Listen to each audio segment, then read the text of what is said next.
Okay, बिस्मिल्लाहिर्रहमानिर्रहीम। कुल हुवल्लाहु अहद अल्लाहुस Samad lump यलिद वलम यूलद वलम यकुल लहू कुफुवन अहद। बेटा, टैक्सेशन का ये जो सब्जेक्ट है, इसकी नई जर्नी आज हम स्टार्ट कर रहे हैं। सबसे पहले मैं आपको बहुत ब्रीफ, इतना ब्रीफ के स्टार्ट होने से पहले ख़त्म हो जाएगा, इंट्रोडक्शन दूंगा। मगर आज ही पहले दिन आप आईकेप के पास्ट पेपर को सॉल्व करोगे, आज ही। क्या ये मुमकिन है? मुमकिन है? नहीं है मुमकिन। किसी सब्जेक्ट में ऐसा होता है? आपको पता है आईकेप की हिस्ट्री का लास्ट अटेम्प्ट कैफ 2 टैक्स आईकेप की हिस्ट्री का मुश्किल तरीन पेपर था। 95% न्यूमेरिकल। ट्रेडिशनली इसके अंदर थ्योरी भी आती रही है। अब हमारा इस दफ़ा का चैलेंज है ड्यूअल चैलेंज। पता है ड्यूअल चैलेंज क्या है? अगर तो एग्जामिनर सेम पैटर्न से रहा तो हमें बहुत प्रैक्टिस करनी है इस दफ़ा। हर कॉन्सेप्ट को 7 से 8 दफ़ा प्रैक्टिस करेंगे तो पेपर पास करने के लायक बनेंगे। और अगर एग्जामिनर पुराने पैटर्न पे गया तो मार देगा, क्योंकि आप तो लास्ट अटेम्प्ट की तैयारी करके गए हो। तो पुराने पैटर्न और नए पैटर्न दोनों को पढ़ाने के लिए लाजिम है कि मैं 2 महीने पहले कोर्स ऑफ करूं। 2 महीने पहले ऑफ करना क्यों ज़रूरी है? ताकि हमें इतना टाइम मिल सके कि आप अच्छे तरीके से इस सब्जेक्ट की तैयारी कर सको। तो क्या रेडी हो मेहनत के लिए? इंशाअल्लाह। सबसे पहले brief introduction online. All is okay बेटा, स्टार्ट कर रहे हैं हम। ब्रीफ इंट्रोडक्शन किस चीज़ का? ताकि थोड़ा सा तो पता हो ना आपको। बेटा, टैक्स प्रैक्टिस का ये जो सब्जेक्ट है,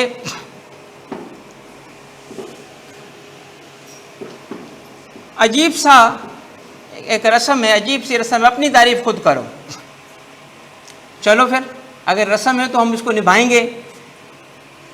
मेरा नाम तारिक तुनियो है, नाम तो सुना होगा। मैं सीएसएस ऑफिसर हूँ। करंटली जिस लॉ को आप पढ़ने जा रहे हो उसी का टैक्स कमिश्नर हूँ। एफबीआर में मैं कमिश्नर हूँ। और कमिश्नर रोज़ ऑफिस जाके एक ही काम करता है, और वो तुम थ्रू आउट देखोगे, मुझे भी वीडियोस में भी तुम देख रहे होगे, अभी भी देख रहे होगे। चाय पीना हमारा सबसे फेवरेट मशगला है। हम कमिश्नरान को लगता है कि चाय पिएंगे तो मुल्क सुधरेगा, इसीलिए चाय पीना मुल्क के लिए, तरक्की के लिए बहुत ज़रूरी है। तो बेटा, इसके अलावा मेरा एक्सपीरियंस टैक्स में होलिस्टिक है। सेल्स टैक्स जो आपका कोर्स का एक इम्पॉर्टेंट हिस्सा है, उसमें भी मैंने 20 साल से काम किया है। बल्कि सेल्स टैक्स ऑन सर्विस इस मुल्क में, उसके पायोनियर में मेरा अल्हम्दुलिल्लाह नाम आता है। टैक्स के मैटर्स स्पेशल कोर्ट में, डिस्प्यूट्स स्पेशल कोर्ट्स में जाते हैं, जिसको ट्रिब्यूनल कहा जाता है। उसका मैं जज भी अपॉइंट हो चुका हूँ। इंटरनेशनल एक्सपोजर भी है थोड़ा सा। पाकिस्तान में एफबीआर को टैक्सेशन ऑफ फाइनेंशियल इंस्ट्रूमेंट में कोई एक्सपर्ट चाहिए था जिसको वो पाकिस्तान को रिप्रेजेंट कर सके। भाई वो नज़र आया, उन्होंने भेज दिया। हम मुफ्त में थाईलैंड घूम के आ गए। उसके बाद कुछ रिसर्च वर्क भी है, कुछ बुक्स भी हैं। एक्सपीरियंस अल्हम्दुलिल्लाह अब टीचिंग का 19 से 20 साल का है। अब हमने गिनना छोड़ दिया है, 1 साल पीछे ही लिखते हैं, ताकि ये फील हो कि अभी तो हम जवान हैं। अब बंदा कहते हैं 19 साल का तजुर्बा है, तो उम्र क्या होगी इसकी? ठीक है। पिछले दिनों मेरा थोड़ा हेयर फॉल हो रहा था, क्योंकि कुछ अर्सा पहले टाइफाइड हो गया था, तो हेयर फॉल होता है उसमें। टेंशन में मैंने डाई नहीं किए बाल। हेयर फॉल के अगर जाऊंगा ना जो हेयर ड्रेसर के पास, तो सारे गिरा देगा। तो उम्र असल जो है ना, जब जाहिर होना शुरू हो गई तो मैंने डाई करा दिया। ठीक है। तो मेरा बच्चा 19 साल 20 साल का तजर्बा, और आईबीए कराची से मैंने मास्टर्स किया हुआ है, एमबीए किया है आईबीए कराची से। ठीक है। छोटे से मेरे क्रेडेंशियल्स हैं। सब्जेक्ट के बारे में हम आज चूँकि पढ़ना है, बातें नहीं करनी और मेहनत करनी है आज से, अभी से। तो इसीलिए मैं जल्दी जल्दी आपको एक चीज़ दिखाना चाहता हूँ, सिर्फ एक। बाकी टेंशन ना लो बेटा, एग्जामिनर जिस पैटर्न पे जाएगा इंशाअल्लाह हम एग्जामिनर की से एक कदम आगे रख के तैयारी करेंगे। मगर ये चीज़ देखना ज़रूरी है, अगर आप ऑटम 19 से लेके, मेरा 31st कॉमन है, ये तुम्हें कैसे पता चला? इफ्तिखार CTP का 31st CTP है मेरा। अब अगर आप ऑटम 19 से स्प्रिंग 24 के अटेम्प्ट को देखो जिसके स्टेटिस्टिक्स अवेलेबल हैं, तो स्प्रिंग 24 का रिजल्ट सिर्फ चेक कर लो, 35% था, और इसी में अल्हम्दुलिल्लाह मेरा मेरिट था, क्योंकि पढ़ाते वक्त मैं ये नहीं देखता कि लास्ट पेपर कैसा आया है। लास्ट पेपर की तैयारी तो करनी है, मगर आने वाले फ्यूचर के पेपर की भी तैयारी करनी है हमने। तो इसीलिए एक कदम आगे रहने के लिए हम ऑल पॉसिबल जहाँ जहाँ एग्जामिनर जा सकता है वहाँ वहाँ की तैयारी करेंगे। एक चीज़ सिर्फ देख लो, मैंने इस पूरे स्टेटिस्टिक्स में, ऑनलाइन स्टूडेंट्स ये देखो बेटा, इस पूरे स्टेटिस्टिक्स में आप ये ज़रा देख लो कि अगर मैं आपको कहूँ ऑटम 23 यानी लास्ट अटेम्प्ट को छोड़ें, बाकी देखें, और 40% से ऊपर, मैं ट्रेंड दिखा रहा हूँ आपको, सिर्फ ये देखो, और मैं आपको स्ट्रेटजी दे रहा हूँ न्यू, पिछले बैच से डिफरेंट है। जैसे मैंने पहले पढ़ाया ना, कोई रट्टा लगा के नहीं पढ़ाता मैं, आई एम द एक्सपर्ट अल्हम्दुलिल्लाह दिस सब्जेक्ट का। तो मैं हर पेपर के हिसाब से खुद को एडजस्ट करता हूँ कि अगर ये पेपर आया है, अगर ये ट्रेंड रहा तो पढ़ाने की टेक्निक चेंज होगी। अब वो पढ़ाने की टेक्निक कैसे चेंज हो रही है वो देखो इस तरह। सबसे पहली बात मैं आपको एक एनालिसिस दे रहा हूँ। क्वेश्चन नंबर 7 देखो, मैंने क्या किया, मैंने कहा जिस ये आपके आईकेप के स्टेटिस्टिक्स हैं, इनकम टैक्स का प्रैक्टिकल 3 सवाल बनते हैं, इनकम टैक्स की थ्योरी 2 सवाल बनते हैं, सेल्स टैक्स के 2 सवाल बनते हैं, ये चैप्टर 1, 2, 3 की थ्योरी है, इस पर 1 सवाल बनता है, और 8 सवाल का 100 मार्क्स का आपका पेपर बनता है। ट्रेडिशनली इसी तरह रहा है। अब आप ये देखो कि बच्चों ने कैसे परफॉर्म किया, किसमें ज़्यादा बेहतर परफॉर्म किया।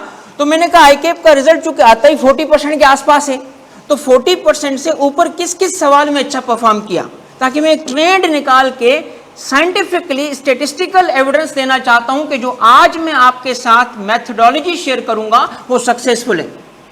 क्योंकि हमें 2 महीने पहले एंड करने के लिए लाजिम है कि हम एक ऐसे मेथड से जाएं जो हमारे पेपर के साथ अलाइंड हो, और साइंटिफिकली प्रूव करने के लिए मैं आपके लिए स्टैटिस्टिक्स लाया हूं। देखें जरा, इसमें देखें कि 40% से ज्यादा किस क्वेश्चन, ये हमेशा इनकम टैक्स का मेन न्यूमेरिकल होता है, मेन न्यूमेरिकल होता है, मेन, जिसके मार्क्स होते हैं 16 से 19। ये इनकम फ्रॉम बिजनेस पे होता है या सैलरी पे होता है, ये सवाल मेन क्वेश्चन होता है। आप देखिए लास्ट अटेम्प्ट में क्या था, जिसके जो अभी पिछला नहीं, पिछले से पिछला अटेम्प्ट जिसके स्टेट्स अवेलेबल हैं, 33% पुअरली परफॉर्म किया बच्चों ने। और आगे जाएं, 1, 2, 3, 4, 5 दफा ये 40% से इंक्रीज हुआ है, सिर्फ 5 दफा। इसका मतलब पहला सवाल रिलेटिवली डिफिकल्ट होता है। 5 दफा इतने सालों में, इतने अटेम्प्ट्स में 40% से ऊपर था। दूसरा सवाल भी न्यूमेरिकल होता है, मगर छोटा न्यूमेरिकल, इसके मार्क्स होते हैं 8 के करीब। इसमें देखें ज्यादा बेहतर बच्चों ने परफॉर्म किया ओवर द इयर्स। अब सबसे अच्छा कहां परफॉर्म किया ये ढूंढो, सबसे अच्छा कहां परफॉर्म किया। मैं करंट ईयर जो है ना, करंट लास्ट अटेम्प्ट जो थे उसका भी ऐड कर देता हूं। ये देखें 83% क्वेश्चन नंबर 2 परफॉर्म किया बच्चों ने, 70% यहां परफॉर्म किया बच्चों ने, और 40% इस सवाल में परफॉर्म किया। ओवरऑल 35% था। मुझे बताओ सबसे आसान सवाल कौन सा है? Question number 7। Question number 7 sales tax का न्यूमेरिकल होता है।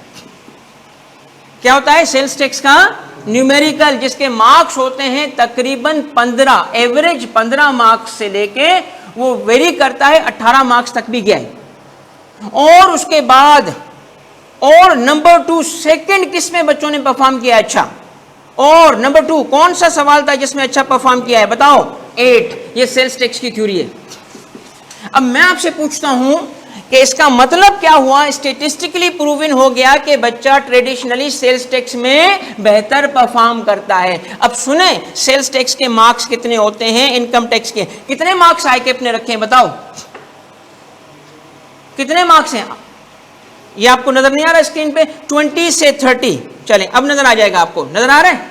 20 से 30 मार्क्स हैं इस पे। चैप्टर 1, 2, 3 पे कितने हैं? 5 से 10। और इनकम टैक्स पे कितने हैं? 62। अब जरा ये लिखो, बस लिखो जल्दी से। आपके सेगमेंट है बेटा 3। बेटा मेरी क्लास में ना थोड़ा सा इस दफा ज्यादा लिखना पड़ेगा, इसीलिए आपके पास आज ही जल्दी जल्दी करो, टाइम कम है हमारे पास, हमें न्यूमेरिकल करना है भाई, पास पेपर करना है। जल्दी लिखो, मैं इस पे इंतजार नहीं करूंगा किसका। इनकम टैक्स पहला पोर्शन है, इनकम टैक्स। मार्क्स लिखो कितने। ऑनलाइन वालों तैयार हो, लड़ने के लिए तैयार हो। लास्ट अटेम्प्ट बहुत मुश्किल था, बाकी जो थे ना Kaif 1 2 3 even 4 1 to 4 halwa gift दिए गए हैं।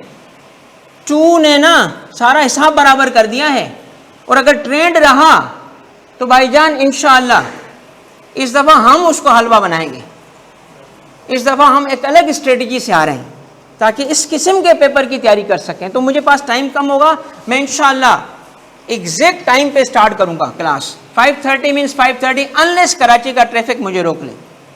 5:30 पे क्लास स्टार्ट होगी एग्जैक्ट इंशाअल्लाह, ताकि टाइम की बेस्ट यूटिलाइजेशन करेंगे। एक सिर्फ बात बता दूं, अल्लाह करे बस सेहत बरकरार रहे। सेहत का कोई इशू होता है तो फिर उससे हवाले से थोड़ा सा इजाज़त दीजिएगा कि मैं बीमार पड़ सकता हूँ, अल्लाह ना करे, ठीक है। तो इंशाअल्लाह इस दफ़ा आपको एक अलग ही लेवल पे लेके जाऊंगा इस कोर्स को। बताओ इनकम टैक्स कितने मार्क्स है बेटा, लिख लो। 62, ये आईकेप का ग्रेड है बेटा। और सेल्स टैक्स कितना है, 22 30। और चैप्टर 1 2 3 थ्योरी है, ये प्रिलिमिनरी बेसिक्स हैं, इसका कितना है 5 to 10। अब एवरेज में लिखवा रहा हूं वो लिखो। पहले जो ये चैप्टर है ना 1 2 3, इसमें 8 नंबर 8, सेल्स टैक्स में 30, कितने मार्क्स हो गए 38। कितने रह गए बेटा 38, कितने रह गए बाकी 100 से 62 इनकम टैक्स होता है। अब ये मैंने आपको अपनी तरफ से बता दिया। अब मेरी स्ट्रेटजी क्या है मेरा बच्चा, स्ट्रेटजी ये है, चूंकि हमने जाना ही एक ऐसे मेथड से है कि कम टाइम में ज्यादा कोर्स कवर कर लें, ताकि जल्द से जल्द हम इस कोर्स को कवर करके और ज्यादा से ज्यादा हम प्रैक्टिस कर सकें। इसके लिए जरूरी क्या है कि इस दफा मैं इनकम टैक्स से स्टार्ट नहीं करूंगा, सेल्स टैक्स से करूंगा।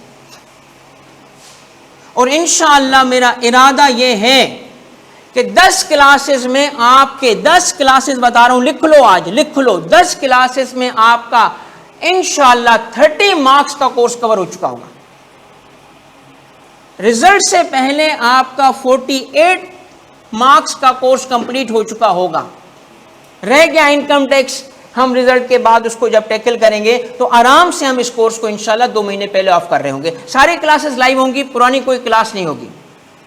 और कोर्स चेंज हुआ है याद रखना, पुरानी क्लासेस रेलिवेंट भी नहीं है, ठीक है मेरे बच्चों। ऑनलाइन बेटा ऑल इज ओके। अब मैं स्टार्ट करने लगा हूं। अब आपकी स्ट्रेटजी क्या है बताएं, क्या स्ट्रेटजी है आज, क्या करेंगे, क्या स्टार्ट करेंगे। सेल्स टैक्स का आज ही आईकेप का एक पास पेपर करें, ठीक है, जो आज के हिसाब से रीजनेबल हो वो मैं लाया हूं। ये सवाल है मिस्टर आसिफ का सवाल होगा आज। ऑनलाइन वालों मेरे बच्चों, आपने काम क्या करना है, क्योंकि अभी आपकी रजिस्ट्रेशन चलेगी, आप में से बहुत सारे बच्चे ऐसे हैं जो रजिस्टर हो रहे होंगे, तो इसीलिए काइंडली आप इस सवाल की पिक्चर ले लें और अपने पास रख लें। ये सवाल आज आपने कंप्लीट कोशिश करनी है। ले लो पिक्चर मेरे बच्चों, रुको जरा, आपको अगर क्लियर नजर नहीं आ रहा अब नजर आ जाना चाहिए, सही है बच्चों, ले लो भाई पिक्चर। नवंबर में पीआरसी देने वाले साथ चलें। मास्टरशीट ये आपको मेरा बच्चा, अभी मैं इस पे बात करूंगा, मुझे पहले पढ़ाने तो दो। ये मास्टरशीट से मेरी इंटायर कोर्स ये है आपका, ये इंटायर कोर्स है आपका, ठीक है, एवरीथिंग इंक्लूडेड। इसके अंदर आपकी ये, चूंकि बच्चे को पता था इसने पूछ लिया, ये आपका कोर्स है सारा। हम रिसोर्स कौन सा यूज करेंगे यार, आज अगर आईकेप का प्रैक्टिकल करा दूं तो और क्या चाहिए तुम्हें, क्या रिसोर्स चाहिए, रिसोर्स तो मैं ही खुद हूं ना फिर।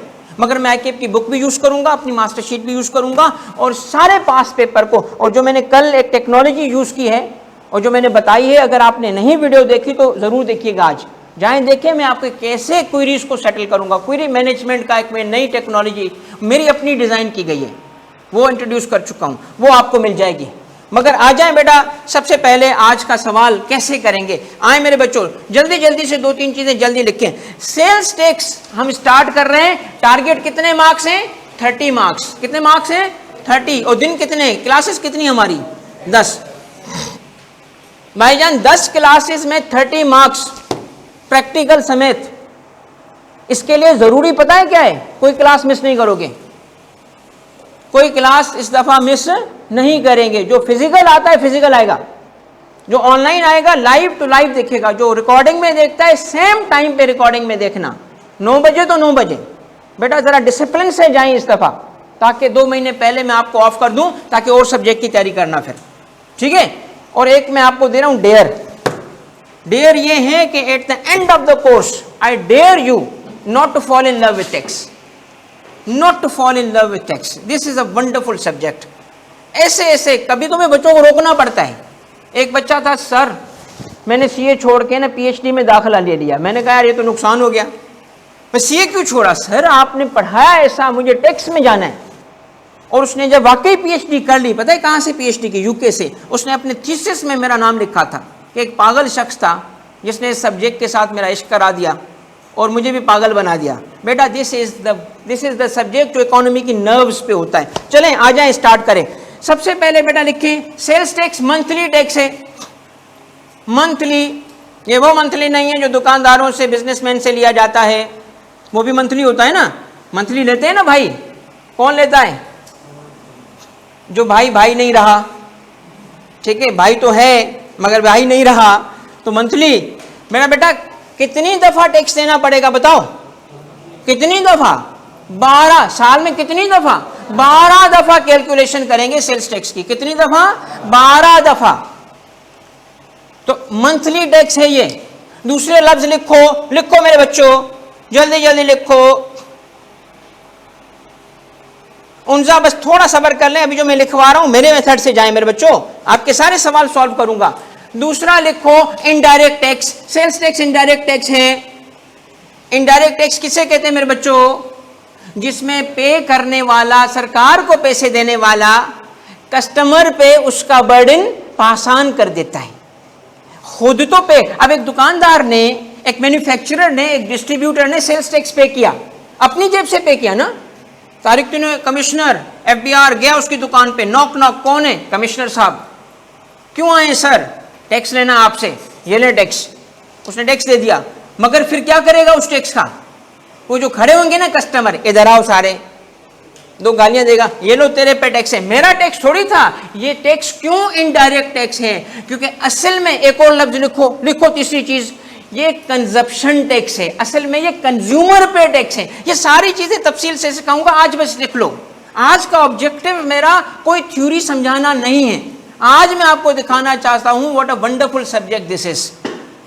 मैं आपको शो दिखाना चाहता हूं कि यार ये है तुम्हारा जो लास्ट अटेम्प्ट था ना, 95% अगर न्यूमेरिकल है तो हम 100% न्यूमेरिकल के थ्रू पढ़ेंगे इसको इस तरह, ठीक है। तो क्या लिखा आपने? कितनी चीजें लिखी बताओ? 3। कौन कौन सी लिखी?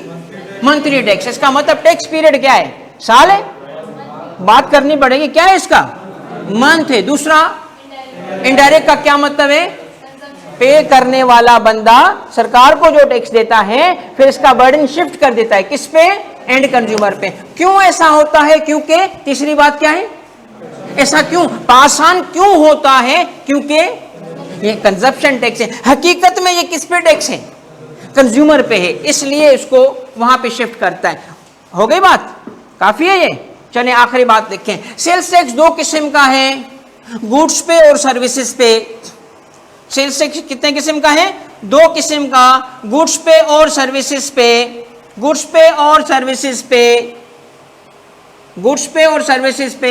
सर्विसेज का सेल्स टैक्स प्रोविंसेस के पास है और गुड्स का सेल्स टैक्स फेडरेशन के पास है।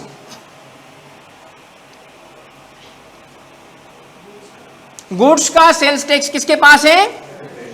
फेडरेशन यानी गवर्नमेंट ऑफ पाकिस्तान। और सर्विसेज का टैक्स किसके पास है?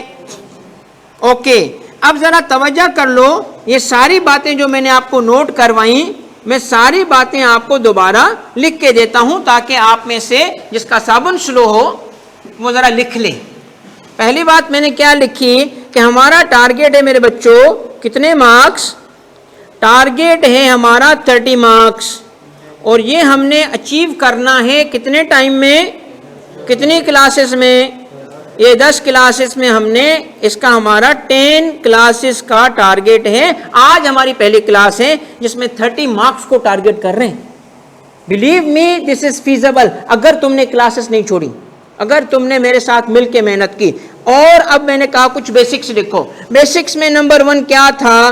टैक्स पीरियड क्या है? टैक्स पीरियड क्या है? जैसे अकाउंटिंग पीरियड होता है ना, ऐसे ही ये कौन सा टैक्स पढ़ रहे हो तुम? तो सेल को मेजर करोगे कि नहीं? हर दिन की सेल पे टैक्स लगेगा या महीने की सेल पे? तो टैक्स पीरियड क्या कहलाया? A month. 12 महीने इनकम टैक्स के लिए होता है बेटा। और दूसरा पॉइंट क्या लिखवाया? ये इनडायरेक्ट टैक्स है। इनडायरेक्ट टैक्स का क्या मतलब है मेरे बच्चों? बताओ। इनडायरेक्ट टैक्स का मतलब है कि जब एफबीआर की शक्ल कैसी होती है? ऐसे खड़ूस, ठीक है, ऐसे ऑफिस में बैठा होता है ना, ओके, ये खड़ूस एफबीआर है। और ये टैक्स ले रहा है किससे? मासूम बच्चे से, दुकानदार से। तो जब ये टैक्स इससे कलेक्ट करेगा, 1 लाख रुपए की सेल हुई। कितनी सेल हुई मेरे बच्चों? 1 लाख की। टैक्स रेट सेल्स टैक्स का लिखो। सेल्स टैक्स का रेट है 18%। 18% का सेल्स टैक्स आ गया इस बंदे पे, इस मासूम से बच्चे पे। 18,000 रुपए इस खड़ूस कमिश्नर ने इससे रिकवर कर लिया। दो मुझे टैक्स। तो अब मुझे बताओ कि ये जो दुकानदार है ये इनवॉइस किसको करेगा? जिसको उसने सेल की। सेल कमिश्नर को थोड़ी की थी। कमिश्नर साहब तो सेल जब परचेज, हम भी तो जाते हैं ना, कमिश्नर साहब क्या सेल परचेज नहीं करते? करते हैं भाई, क्यों नहीं करते? परचेज तो करते हैं। कभी अगर आपको जो कराची वाले ये फिजिकल आप बैठे हैं ना बेटा, किसी प्लाजा में मुझे देखो ना, किसी खातून के पीछे हैंड खड़े और बच्चे साथ हों और हैंड बैग इधर हो या वो पर्स हो, समझ जाना बेटा मैं ड्यूटी पे हूँ, समझ जाना। उधर ना मिलने भी नहीं आना, ठीक है, दूर से हाय इशारा करके चले जाना बेटा, वो भी तो ड्यूटी है ना हमारी, तो ना। तो हर जगह पे रोल होगा, कमिश्नर साहब ऑफिस में जाते हैं। हाँ भाई मुझे बताओ, जब उसने सेल की तो सेल किसको की? किसी कंज्यूमर को की, कस्टमर को की।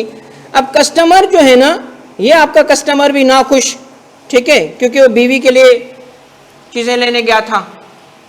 अब मुझे एक बात बताओ, इनवॉइस कितने पे होगी? कितने? जितने क्या मतलब बाजी? कितने? फिगर्स बता रहा हूं, सामने लिखा हुआ है जितने। मेरा बच्चा कितने बताओ, कितने की इनवॉइस होगी? बिल कितने का होगा? 1,18।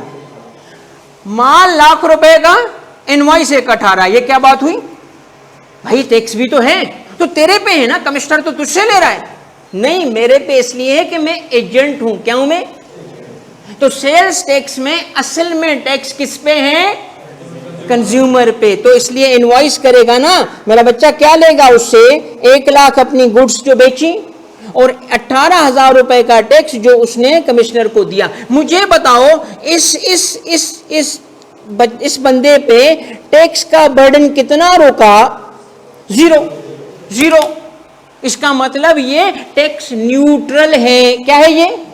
इस पे कोई टैक्स का बर्डन नहीं रुकेगा। क्यों नहीं रुकेगा? क्योंकि मैंने 2 लफ्ज लिखा है। क्या लिखवाया था? ये टैक्स कौन सा है? इनडायरेक्ट टैक्स है। कौन सा? Consumption tax. इसीलिए जो सप्लाई चेन है, मैन्युफैक्चरर, डिस्ट्रीब्यूटर और रिटेलर, ये टैक्स देते तो हैं मगर इन पे बर्डन क्यों नहीं आता?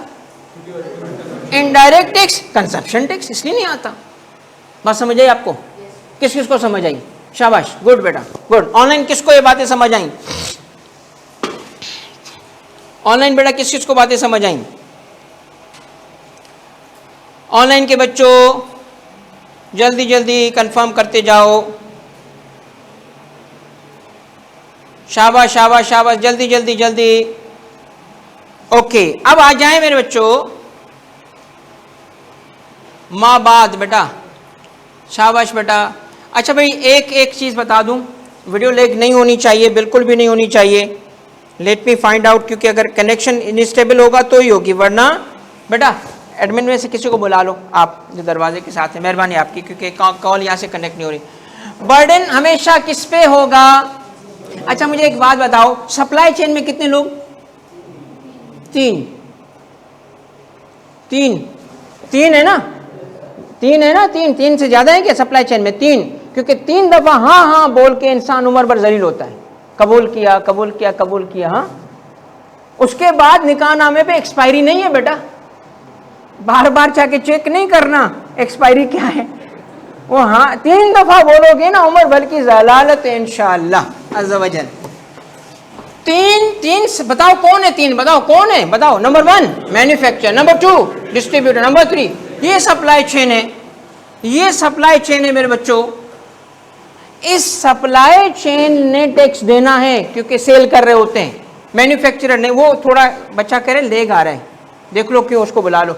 सप्लाई चेन में मैन्युफैक्चरर ने सेल की डिस्ट्रीब्यूटर को, डिस्ट्रीब्यूटर ने सेल की रिटेलर को। तो ये जो सप्लाई चेन टैक्स पे कर रहा होता है, ये सप्लाई चेन पूरा का पूरा टैक्स शिफ्ट करता करता करता एंड कंज्यूमर तक शिफ्ट कर देता है। इस पे कोई बर्डन नहीं आता, ठीक है ना। अब एक बात सुनिएगा, हर बंदे ने टैक्स देना है कि नहीं देना? आखिरी बात लिखो तो मैं न्यूमेरिकल शुरू करूं आईकेप का। आखिरी 5वीं बात देखो, हु इज लायबल टू पे। ऑनलाइन बेटा मुझे बताइएगा आप, सही है? हु इज लायबल टू, कौन सा नंबर था पॉइंट का मेरा बच्चा? क्या था? मैंने पॉइंट्स लिखवाए थे ना। Indirect tax number 2, consumption tax number 3,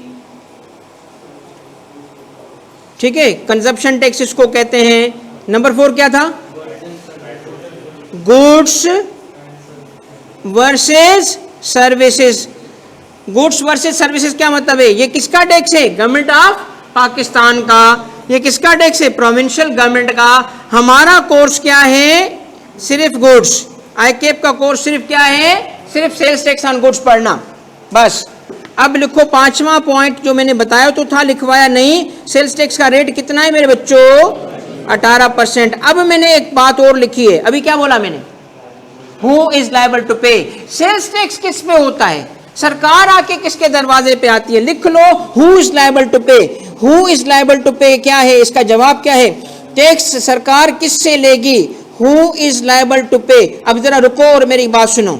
इसका जवाब देने से पहले, ये टैक्स हकीकत में है किस पे? चाय ठंडी हो गई मेरी, जब तक जवाब दो तुम। कंज्यूमर पे है ना? ऑनलाइन बेटा कंज्यूमर पे है ना? एक मुझे बात बताओ, मुल्क में कंज्यूमर कितने? सारा मुल्क। अब अगर सरकार के तारीख तो नहीं हो, जा कंजप्शन मेजर कर ताकि टैक्स लगाएं। रोज तूने, मैं पता है क्या करता, सुबह निकलता गाड़ी चलाता हुआ, मुझे एक बंदा ना वो नजर आया जिसके हाथ में शॉपिंग बैग है। रुक गया, रुक रुक रुक रुक, इधर आ, इधर आ, तलाशी दे, तलाशी दे, क्या लेके जा रहे हो? ठीक है। फिर कभी किसी मोहल्ले में तारीख तो नहीं हो, कभी किसी मोहल्ले में तारीख तो नहीं हो। एक दिन आपके दरवाजे पे आ गया, क्या खाया आज आपने? क्या लाए हो आज? शॉपिंग प्लाजा पे खड़ा है, क्या लेके जा रहे हो? तो बात यह है, consumption is not possible to measure. ये जो अल्लाह भला करे मैन्युफैक्चरर का, अल्लाह रहम करे और बरकतें दे डिस्ट्रीब्यूटर को, और जन्नत नसीब करे रिटेलर को कि उनकी वजह से टैक्स कलेक्ट हो रहा है, और हम लोग सरकारी दफ्तरों में बैठ के क्या कर पा रहे हैं? टैक्स कलेक्ट कर रहे हैं भाई, टैक्स कलेक्ट कर रहे हैं, मुल्क चला रहे हैं हम लोग। भाई ये तो अल्लाह भला करे इस सप्लाई चेन का, ये टैक्स कलेक्ट करके दे रहे हैं।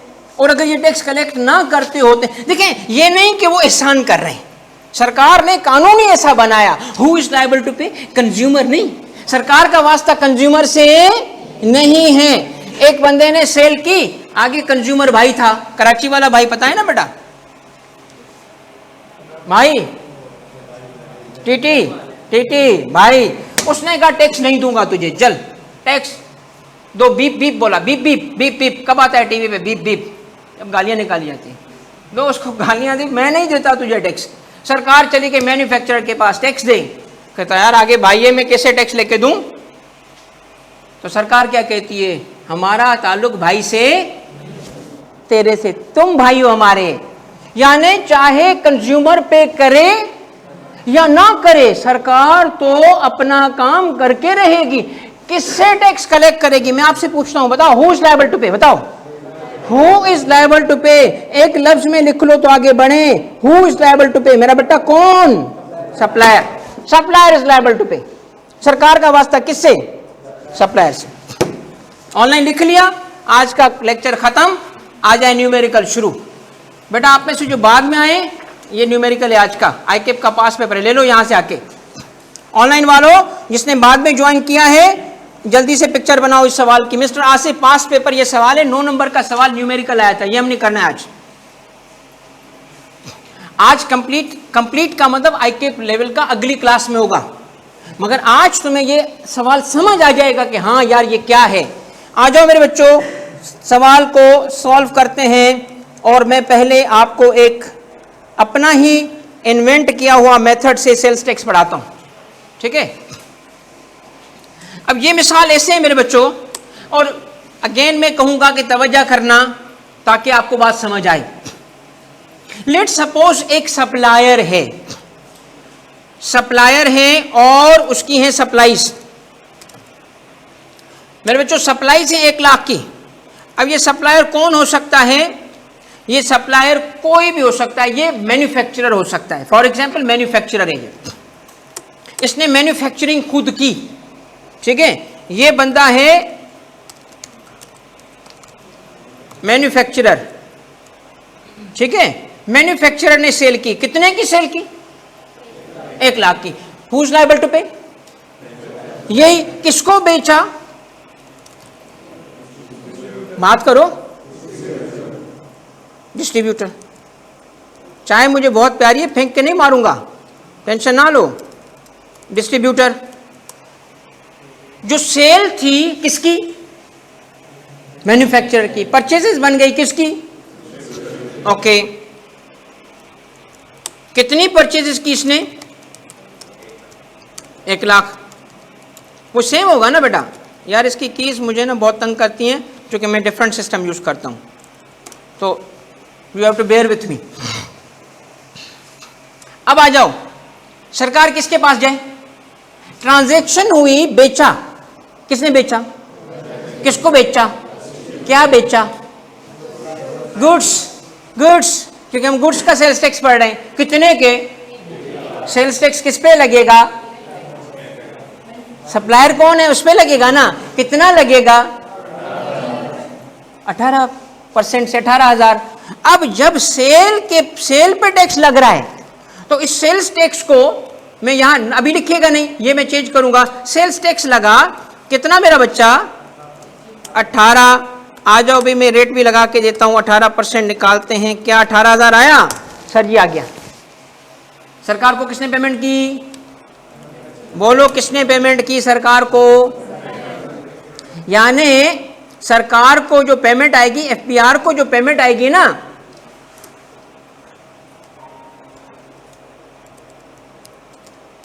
FBR को जो पेमेंट आएगी वो आएगी इतनी, ये आ गई। किसने पे की? मगर अब बिल किसको करेगा? वो डिस्ट्रीब्यूटर को। अब डिस्ट्रीब्यूटर की परचेजेस कितनी है मेरे बच्चों? 1 लाख। अब मैं आपसे सवाल पूछता हूं, 1 लाख पे उसके पास इनवॉइस में क्या लिखा हुआ आया? 1 लाख। वो फोन उठा के ना बीप बीप करता है, बीप बीप। क्यों यार, अक्ल नहीं है तेरे में? मैं तुझे 1 लाख का ऑर्डर देता हूं, 18,000 तो ऊपर डाल देता है, आगे से वो भी बीप बीप देता है सरकार को। तो मैं क्या करूं यार, उन्होंने टैक्स लगाया तो तू भरना। क्या बोलेगा आगे? ये इनडायरेक्ट टैक्स है, मेरे पे नहीं है, तेरे पे है। तो मेरे पे मैंने क्या बिगाड़ा? तेरे पे भी नहीं, तू भी आगे पास ऑन कर। ये कहां पास ऑन होता जाएगा? एंड कंज्यूमर किस पे पास ऑन करे? किसी पे नहीं, क्योंकि था ही उसका। और आपको पता है एंड कंज्यूमर बीप बीप भी नहीं करता, गालियां भी नहीं देता, क्योंकि उसको पता ही नहीं चलता कि मैंने टैक्स भरा है। उसको तो प्राइस नजर आती है बस, उसको तो पता ही नहीं चलता उसके साथ क्या हुआ है। लोगों को पता चल जाए ना इस मुल्क में उनके साथ क्या आता है। बेटा मेरे जैसे सरकारी लोग ये गाड़ियों में घूम नहीं सके, बता रहा हूं। सरकारी गाड़ियों को फिर हम सरकारी नंबर प्लेट हटा के काले नंबर की लगा दे, हम नहीं है सरकारी। मुझसे आके पूछे, ओए पकड़ो इस कमिश्नर को, मैं बोलूंगा मैं तो टीचर हूं, मैं तो सीए को पढ़ाता हूं, किसने कहा सरकारी? मैं और गालियां दूंगा उनको, कोर्ट में उतार के फेंकूंगा। ठीक है, तो मेरा बच्चा अब मुझे बताओ सेल्स टैक्स किसने भरा? अच्छा, इसको मैं वर्क भी नहीं करना चाहता, नहीं करूंगा वर्क। क्यों वर्क करूं? ये आ गया, वही होगा ना। अब रुको और समझो, ये सारा सेल्स टैक्स 15 मार्क्स का सेल्स टैक्स है जो भी आपने सीखा। इसी से सारी बिल्डिंग बनेगी मेरे बच्चों। अब मैं अगर आपको कहूं कि ये दो कॉलम हैं सप्लायर के पॉइंट ऑफ व्यू से, करेक्ट के इनकरेक्ट, करेक्ट के इनकरेक्ट, और ये दो कॉलम है बायर के पॉइंट ऑफ व्यू से, करेक्ट के इनकरेक्ट, करेक्ट है ना।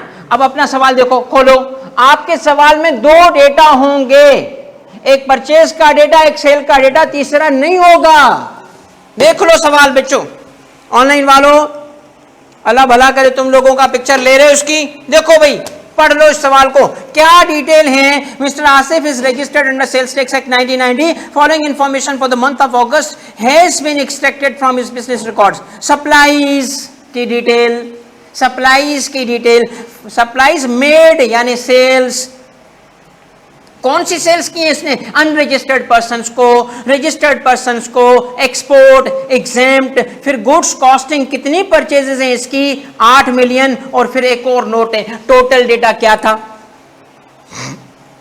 क्या था, दो ही तो हैं, सेल की डिटेल और बस। सारा सेल्स टैक्स के डेटा क्या होगा, सेल की डिटेल होगी और परचेज की डिटेल होगी। ये बात आपको समझ आई। अब उसकी वेरिएशन है, लेयर्स हैं, कॉम्प्लेक्सिटी है, वो तो समझाऊंगा ना। बुनियाद तो पक्की हो गई ना कि सेल्स टैक्स में क्या डेटा एक्सपेक्ट करते हो तुम, सेल्स की डिटेल और जो बेचोगे तो खरीदा भी तो होगा ना। आ जाओ इधर, अगले स्टेप पे जाओ, मैं सारी चीजें बेटा कनेक्ट करूंगा। कितने का बेचूं, मशवरा दो, 1 लाख का कितने का बेचूं, कोई नहीं खरीदेगा, तुझे सेल बिजनेस ही नहीं आता। 2 का, 1 लाख की चीज 2 लाख की बेचेगा, स्मगलिंग कर रहे हो, अफ्यूम बेच रहे हो, क्या बेच रहे हो मेरा बच्चा, क्या कितने का बेचूं, 1.18। वो देखिए तो तू यार, तुझे तो लानत देते रुका हूं यार। मैंने कहा पहले दिन ही शक्ल पे लानत दे दूं, ठीक है, स्टार्ट हुआ देने वाला था, रुक लिया, रुक रुक रुक यार 1.18, तो बेटा तू कमाएगा क्या, तो बता ना कितना, 1 से ज्यादा कितना, 1.18 से ज्यादा, देखना यार, देखो बड़ा चालाक है बेटा, कुछ भी हो सकता है यार, मतलब 1.40, 1.50, 1.60 कुछ भी होगा। चलो 1.60 कर लो, चलो 1.60 ले लो, 1.60 की मैं सेल कर रहा हूं। अब रुको और मुझे बताओ मैंने वैल्यू कितना ऐड किया, वैल्यू ऐड किसको कहते हैं पहले बता, जो डिफरेंस प्राइसेस का होता है। इकोनॉमिक वैल्यू एडिशन यहां नहीं है कि आपने रॉ मटेरियल खरीदा, जादू किया, रॉ मटेरियल खरीदा, शुफ शुफ को बुलाया और उसने क्या शुफ शुफ तो बन गई फिनिश प्रोडक्ट। ऐसे नहीं मेरा बच्चा, आपने रॉ मटेरियल खरीदा, प्रोसेसेस किया, उसके बाद बन गई फिनिश प्रोडक्ट। तो वैल्यू एडिशन इकोनॉमिक में क्या होता है, आप उसका यूज, शक्ल चेंज करके कोई नई चीज बनाओ। सेल्स टैक्स में ये वैल्यू एडिशन नहीं है। सेल्स टैक्स का वैल्यू एडिशन सिर्फ क्या है, difference between sale and purchase price.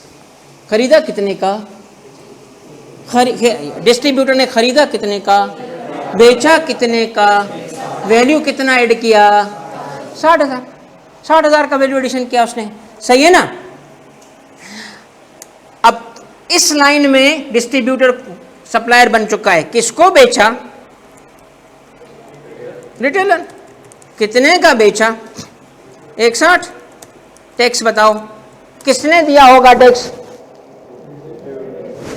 Distributor. Why, point number बताओ, point number, who is liable to pay, लिखा था कि नहीं लिखा था, लिखा था कि नहीं लिखा था, ऑनलाइन वालों लिखा था कि नहीं लिखा था यार। ये देखना सिद्दीकी तेरा नाम आता ना बेटा, ऐसी लानत देता तेरी शक्ल पे भाईजान। अभी मैं इतना इंपॉर्टेंट जज्बाती हो के सवाल पढ़ा रहा हूं, वो कहता है ARTT से अलग हो गए, तुझे अभी पता चला है, तुझे तो चाय फेंक के मारूंगा, हालांकि मुझे बड़ी पसंद है चाय यार, हैं यार। या भाईजान इधर आ जा यार, छोड़ इन बातों को यार, इधर आ, पढ़ाई कर, पेपर पास करना यार, हमें टेंशन चढ़ गई यार, हैं, डबल मेहनत करनी है इस दफा भाई। ओके मेरे बच्चों, अच्छा कोई टेंशन नहीं यार, मैं अच्छा जो बच्चा मेरी क्लास में सेंसिटिव है ना, जो सेंसिटिव बच्चा है मेरी तरह, जो मैं जैसे बड़ा सेंसिटिव होता था। एक दफ़ा एक दोस्त ने ना महफिल में गाली निकाली, मैं उठ के चला गया, ये तो बदअखलाक लोग हैं। सीरियसली, मजाक नहीं करा, सीरियसली मूड ऑफ हो गया, 2 दिन में उसे मिला नहीं, क्या बदतमीज लोग हैं। सिविल सर्विस एकेडमी में पहुंचे, वो भी सीएसएस कर गया, मैं भी कर गया। मैंने कहा अच्छा 1.5 लाख लोग भी सीएसएस पास करते हैं क्या? वो ऐसा कमीना, वो समझ गया कि ये ना इसको प्रॉब्लम है इन चीज़ों से। मैं जहाँ बैठूँ गालियाँ निकाली। मैंने कहा बेटा रुक, मैंने फिर वो गालियाँ दी उसको। वो मेरे पूरा एकेडमी के 7 महीने में से 1 महीना उसने मुझे तंग किया, 6 महीने मैंने उसको तंग किया। आखिर में हाथ जोड़े, यार बस मेरे बाप की तौबा। तो बेटा जो सेंसिटिव है ना जरा सुन ले, मेरी क्लास में सेंसिटिव है, घर रख के आना यार, लेट्स चिल यार, पढ़ाई करेंगे क्या, बोरिंग वे में करें क्या? मुझे यकीन कर लो, कोई गोलाटी खाना आएगी ना पहले आके वो खाऊंगा, बता रहा हूं। ओके, आते 5:30 बजे क्लास ले रहा हूं, आते ही कथक डांस, ठीक है? कैसा लगेगा? तारिक तन्यू द कमिश्नर है बेटा, ये भी करेंगे, कोई टेंशन नहीं है, मगर पढ़ाएंगे इंटरेस्ट के साथ, पढ़ाएंगे, आपका दिल लगेगा इस सब्जेक्ट से। आ जाओ मेरे बच्चों। तो पहली चीज क्या है? पहली चीज ये है कि आपने जो बात समझ ली ना, अब सबसे इंपॉर्टेंट पॉइंट आ रहा है।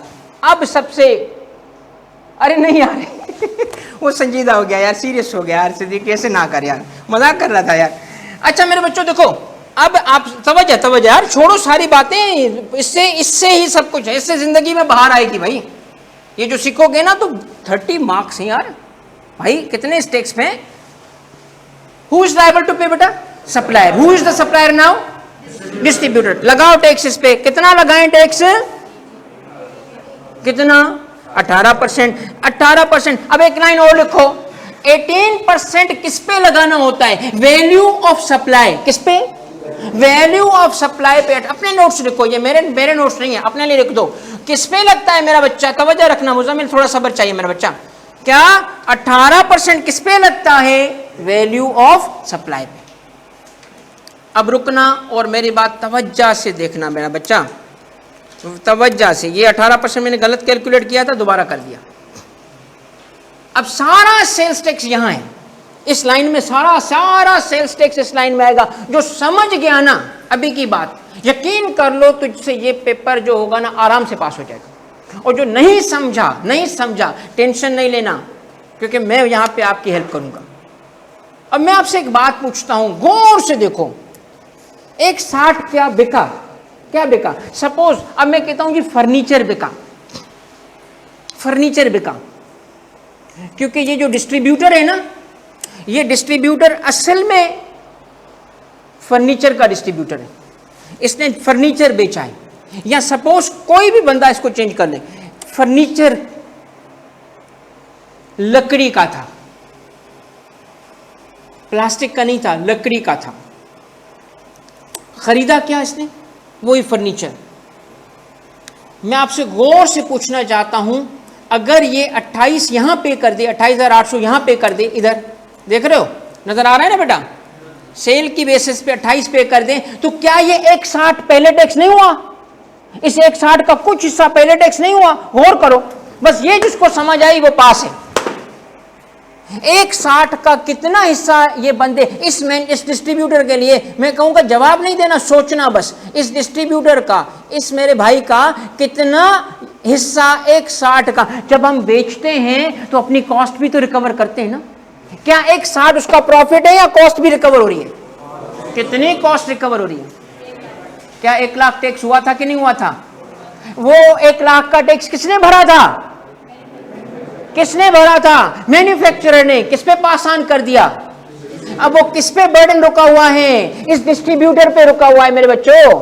अब जरा सोचो, क्या 1 लाख डबल टैक्स नहीं हो रहा? मैंने परचेजेस की थी, अब डिस्ट्रीब्यूटर बन के सोचो, डिस्ट्रीब्यूटर बनो, ये था मेरी परचेज, आ गई परचेज, उसमें टैक्स लग गया, आया, मैंने टैक्स पे कर दिया। किसको? डिस्ट्रीब्यूटर ने। किसको पे किया? मैन्युफैक्चरर। उसको किसने पे कर दिया? गवर्नमेंट को पे किया। इस पे टैक्स लग चुका है, टैक्स लग चुका है। इस पे कितना टैक्स लगा था बताओ? 18,000 लग चुका है ना, मैंने भरा है ना, मेरे पैसे गए ना, 1 लाख पे मेरे 18,000 गए ना, मैंने इसको बेचा। क्या कहते हैं? 28,800 रुपए दो। तो मैं कहूंगा नहीं, रुक, इसका 1 लाख डबल टैक्स हो रहा है, इसका 1 लाख डबल टैक्स हो रहा है। पहले भी मैं इसके 1 लाख पे टैक्स दे चुका हूं, अब दोबारा तो मुझसे 1 लाख पे टैक्स ले रहे हो, 2 दफा टैक्स मैं नहीं दूंगा। बताओ कैसे खत्म करें इस डबल टैक्स को, बताओ। बेटा ये कमाल की बात की तुम, एक बच्चे ने जवाब दे दिया ना, I am happy man, I am happy man, day 1 पे पास्ट पेपर आगे रख के अगर पढ़ा रहा हूं ना, तो मेरी बात बेटा तुम लोगों ने अभी कंफर्म कर दी कि यही मेथड सही है। क्यों? सही जवाब दिया तुम लोगों ने। अब लॉ कहता है इस टेक्स्ट को जो सेल पे लग रहा है, इस कॉलम को, ये कॉलम जो है ना, ये कॉलम, ये देखो मेरे बच्चों, इस कॉलम को मैं कलर कर देता हूं आपके लिए, गौर से देखना ताकि आप फर्क कर सको। ये कॉलम है सेल का और ये कॉलम किसका है? परचेज के। अब तवज्जो करना, तो मैं आपको इंशाअल्लाह समझा चुका हूं। जब ये भी सेल्स टैक्स, ये भी सेल्स टैक्स, ये सेल्स टैक्स कौन सा था? ऑरेंज सेल्स टैक्स कौन सा था? सप्लायर के लिए सेल के वाला। ये लाइट ब्लू किसका था? तो फर्क कैसे पता चलेगा कि सेल का सेल्स टैक्स है कि परचेज का सेल्स टैक्स है? इसके नाम रखे गए। अब लिखो इसके नाम, अब जो चाहे लिखना लिख ले। इस सेल्स टैक्स को कहते हैं क्या? Output tax. क्या कहते हैं मेरे बच्चों? Output tax. और सेल को क्या कहते होंगे बेटा? Input tax. अब आपको डेफिनेशन लिखनी है देसी। बस हमारा काम हो चुका है मेरा बच्चा। मैं आपको बताऊं, ये आप सीख गए हो ना, आपका हो गया, कंप्लीट हो गया। मैं आपको बताता हूं तवज्जो से, बस एक स्टेप और फॉलो करोगे आपका कंप्लीट। अब तीसरी लाइन इस हद तक होगा कि तुम मुझे खुद बता रहे होंगे, एक दो और पॉइंट बताऊंगा, आप पास पेपर कर लोगे। ये है टाइप, ये है सप्लायर। सप्लायर की टाइप है। कितने सप्लायर थे? 3, 1, 2 और 3। पूरा हमने सप्लाई चेन ले लिया, पूरा सप्लाई चेन। पहले की हमने वर्किंग की थी ये। अब बताओ क्या करूं? क्या करूं? क्या करूं? आउटपुट उठाओ और उससे क्या माइनस करो? क्यों माइनस करूं? जो 1 लाख था, 180 के, दोबारा सुनो, 160 में 1 लाख कौन सा था? वो ही जो परचेज प्राइस थी, मैं रिकवर करने लगा हूं। क्या परचेज प्राइस रिकवर करूं कि ना करूं? उसके ऊपर 60,000 मेरा प्रॉफिट था। तो मैंने क्या किया, 1 लाख रुपए पे पहले ही टैक्स दे चुका हूं परचेज के वक्त। अब सेल करने लगा, 160 पे दोबारा मांग रहे हैं, मैं कहूंगा नहीं, दोबारा नहीं दूंगा, एक दफा दे चुका। तो कहते हैं अच्छा, जो दे चुके उसको माइनस कर लो। अब लिखें एक formula, output tax minus input tax. Sales tax कैसे कैलकुलेट करते हैं? How to calculate sales tax, how to calculate sales tax liability. लिख लो, आज लिख लो, how to calculate sales tax liability मेरे बच्चों। Output tax minus input tax. कौन बताएगा जवाब?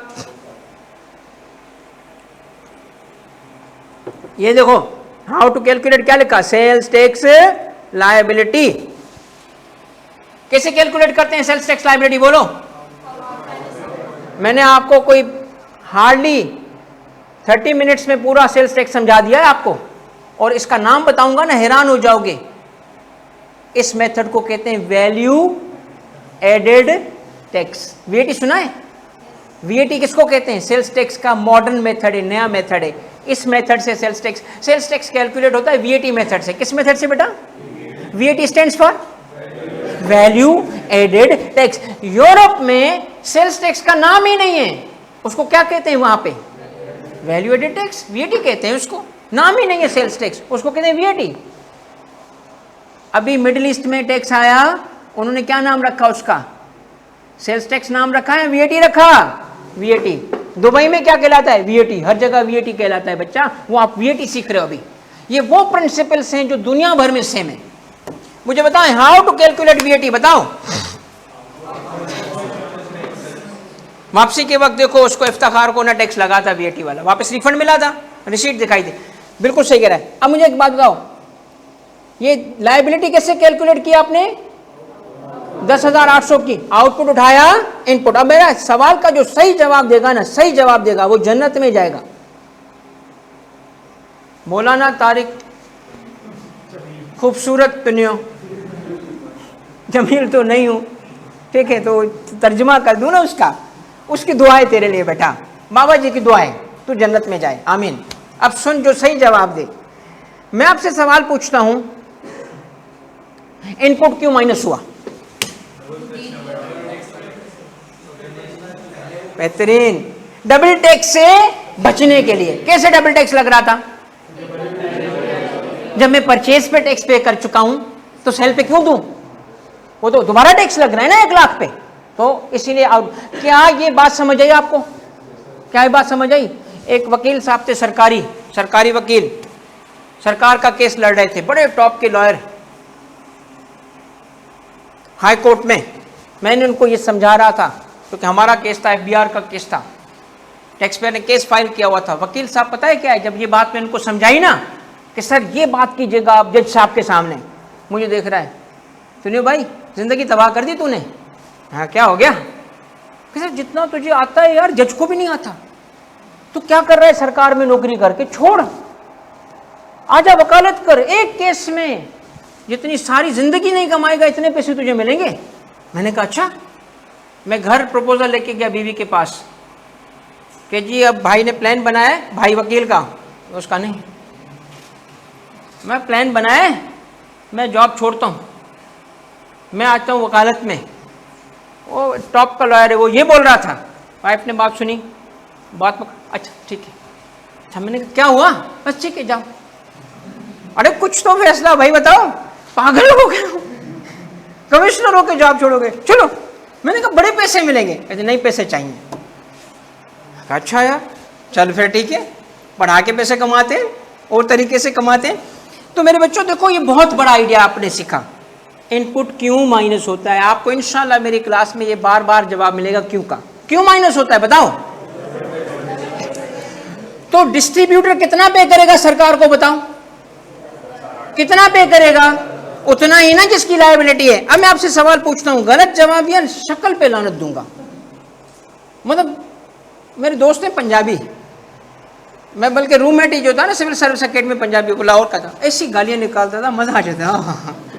वो मैं शक्ल पे लानत दूंगा खींच के, मतलब मजा आ जाएगा यार। टोटल टैक्स डिस्ट्रीब्यूटर ने कितना पे किया? गलत जवाब दिया, रिस्क ले रहे हो भाई, तू आगे बैठा है, रिस्क ना लियो, रिस्क ना लियो। शाबाश, बच गए, जिंदाबाद, बेहतरीन। भाई देखो उसने जब ये पे किया था तब भी तो इसने पे किया ना, डिस्ट्रीब्यूटर ने पे किया ना। किसको पे किया इसने? सप्लायर को। उसने किससे पे किया? तो गवर्नमेंट को मेरे थ्रू पे हुआ ना, इसका मतलब मैं 18,000 भी मैंने दिए। किसने? डिस्ट्रीब्यूटर ने दिए। भाई इनडायरेक्ट वे में 18,000 मैंने दिए थे ना, किसको? सप्लायर को। सप्लायर ने FBR को दियो, तो हकीकत में मैंने दिए ना अब तक तो। और जाती तौर पे बनफ़्से नफीस पाक हाथों से जाके कितने पैसे जमा करा के आया हूं? 10,800। टोटल कितने पे किए मैंने? टोटल मैंने पे किए 28, ये देखो 800, इतने ही पे किए। अब मुझे बताओ पास ऑन कितनी करूं? सारे। मैं क्यों बर्डन लूंगा खुद पे, सारा पास ऑन करूंगा, आगे सारा पास ऑन करूंगा, क्योंकि कौन सा टैक्स है ये? और इसीलिए सारा बर्डन किस पे? किसकी कमर तोड़? पहले तो रिटेलर की यार, सही कह रहा है। आजा, कितने का खरीदा? बोल कितने का खरीदा? 180 का। टैक्स कितना आया था इस पे? वही 28 आ जाएगा, सारा इधर पास ऑन होगा। अब मैं आपसे सवाल पूछता हूं, डिस्ट्रीब्यूटर पे कितना बर्डन रुका? 0। क्यों नहीं रुका? जितना पे किया डायरेक्ट मेथड से, इनडायरेक्ट मेथड से जमा करके ये ले आगे पास ऑन कर दिया, 0। कोई बर्डन ही नहीं रुका उस पे। आओ अब ये कॉलम खुद कैलकुलेट करो, बताओ क्या करूं? भाई प्रॉफिट तो डालो ना, वैल्यू एड तो करवाओ उससे 2 लाख। अब कैलकुलेशन खुद करो भाई। ऑनलाइन वालों बताओ क्या करूं? क्या होता है इस पे? 18%। शाबाश, 18%। नहीं 0.18, 18%। ये क्या कहलाएगा?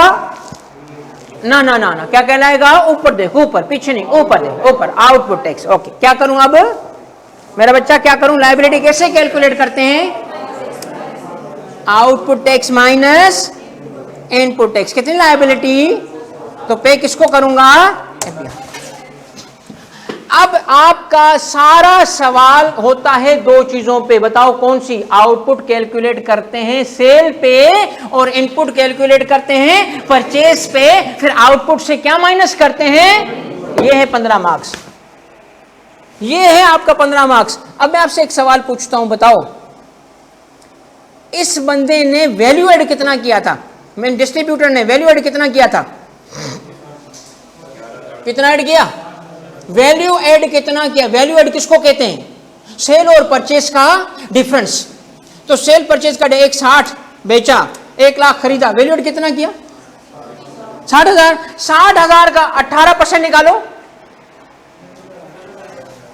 कहां है कैलकुलेटर यार? कितना? पक्की बात है। पे कितना किया इसने? उतना ही पे किया ना। सही है कि नहीं है? करके देखो, करके देखो। अगर 60,000 का 18% 10,800 आता है तो उसने उतना ही पे किया। तीसरे नंबर पे रिटेलर ने कितना वैल्यू ऐड किया? 40,000। कैसे पता चला? 2 लाख माइनस 40,000 का 18% 7,000। कितना पे किया? कितना पे किया? इस अब लोग सुनना मेरी बात बेटा, सुनना। इसका मतलब ये हुआ कि वीएटी इसको क्यों कहते हैं? क्योंकि सप्लाई चेन में हर बंदा उतना पे करता है जितना वो वैल्यू ऐड करता है। जितना वो वैल्यू ऐड करेगा उतना खुद पे करेगा सरकार को। That is why we call it value added tax. बात समझ आई? समझ करें भाई, ऑनलाइन वालों समझ करें। समझ आ रहा है कि नहीं आ रहा? तुम तक लानते नहीं पहुंच रही बेटा, मजा नहीं आ रहा। ई लानत होनी चाहिए, बटन दबा पहुंच जाए घर तक। मेरे बच्चों समझ आया? अब मेरी बात सुनना। सारा डेटा आपको मिलेगा 2 चीजों का बेटा, 2 चीजों का डेटा मिलेगा। कौन सा डेटा मिलेगा ऑनलाइन वालों बताओ? परचेज का और अच्छा टाइप अलग अलग होगी। सेल है तो एक्सपोर्ट है ना, एक्सपोर्ट सेल। मुख्तलिफ टाइप की सेल हो सकती है, मुख्तलिफ टाइप की परचेज हो सकती है, उसके हम डिटेल देख लेंगे। मगर डेटा 2 होगा। क्या क्या? सेल और सेल पे क्या कैलकुलेट करोगे? Output tax. परचेज पे क्या करोगे? फिर क्या करोगे? आउटपुट से। ये आपका सवाल का बेसिक स्ट्रक्चर बन चुका है। अब मेरी बात सुने। 3 यहां टैक्स पेयर थे आपके सवाल में, अक्सर 3 नहीं 1 आता है। आप सवाल देखो आसिफ वाला, खोलो आसिफ वाला सवाल देखो। क्या इसमें 3 टैक्स पेयर है या 1 है? 1 है। वो क्या है? क्या लिया उसने? Mister Asif registered under sales tax act following inform. उसने सिर्फ 1 टैक्स पेयर लिया, 3 नहीं लिए। तो मैंने तो आपको 3 पूरा सप्लाई चेन सिखा दिया, मगर उसने कहा नहीं 1। कभी कभी 2-3 सब भी मिला के दे दे, सबका तरीका एक ही होगा। आउटपुट टैक्स कैलकुलेट करेंगे किस पे आउटपुट टैक्स कैलकुलेट करेंगे, और इनपुट टैक्स कैलकुलेट करेंगे किस पे? फिर क्या करेंगे यार? ये आउटपुट क्या है, इनपुट क्या है? सेल्स टैक्स है। सेल के पॉइंट ऑफ व्यू से देखेंगे तो आउटपुट कहलाएगा, परचेज के पॉइंट ऑफ व्यू से देखेंगे इनपुट कहलाएगा। एक ही कॉइन है, सप्लायर के लिए आउटपुट तो बायर के लिए वही चीज है ना। इनवॉइस दे रहे हो, सेल इनवॉइस दे रहे हो, तुम्हारे लिए सेल्स टैक्स लग रहा है, तुम सेल्स टैक्स लगा रहे हो तो कहोगे आउटपुट दो। बायर परचेजेस कर रहा है, उसको परचेज इनवॉइस आ रही है, क्या कहेगा? इनपुट। सेम टैक्स है, 2 लोग अलग अलग हैं। जब सप्लायर के पॉइंट ऑफ व्यू से देखेंगे क्या कहलाएगा? आउटपुट। बायर के पॉइंट ऑफ व्यू से जब एक बंदा बेच रहा है तो खरीदा भी तो होगा। बेचते वक्त वो कॉस्ट भी तो रिकवर करेगा, जबकि कॉस्ट पे टैक्स लग चुका है, वो तो माइनस करूं। क्लियर है ना बातें? कॉन्सेप्ट क्लियर है कि नहीं है? मुझे आज सिर्फ 2 बातें समझानी थी। How to calculate sales tax liability, बताओ। Output tax minus input tax. Output क्या है? सेल्स टैक्स जो सेल पे लगता है। इनपुट क्या है? सेल्स टैक्स जो परचेज पे लगता है। ठीक है ना? सवाल को एक दफा आप पढ़ते हैं। सप्लाईज की डिटेल, ये सेल्स की डिटेल है। किससे सेल की है? अनरजिस्टर्ड, रजिस्टर्ड पर्सन को, अनरजिस्टर्ड को, एक्सपोर्ट और एग्जेम्प्ट सेल है। फिर उसके बाद गुड्स कॉस्टिंग, ये परचेज की डिटेल है। परचेज की उसने कितने की? ये परचेज की उसने। और इस नोट को भी छोड़ दें, ये आपके लिए अभी रेलेवेंट नहीं है, इसमें ये इग्नोर होगा नोट। ये वैसे भी सवाल में इग्नोर होने वाला नोट था, इसको फिलहाल छोड़ दो। ये मैं आपको अगली क्लास में एक्सप्लेन करूंगा, इसका कुछ भी नहीं होगा। अब मुझे बताएं डेटा क्या गिवन था? सेल और परचेज पे क्या करोगे? तो करो ना, देख क्यों रहे हो? करो। बताओ कितना है इसका इनपुट, एक सवाल में इनपुट कितना आया, ऑनलाइन वालों कितना इनपुट आया?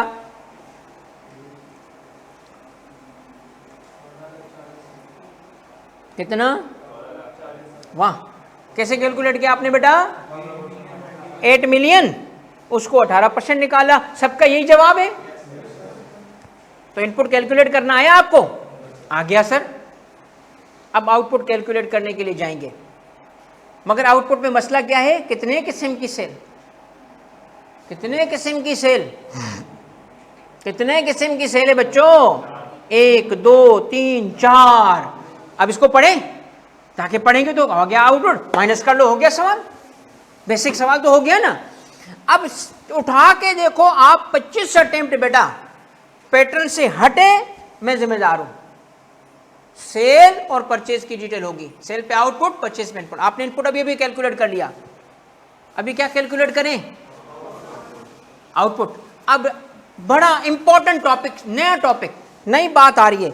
अब आपने अलग उसको नंबर करके, मैं नंबरिंग करवा रहा था आपसे, कितने नंबर तक पहुंचे थे?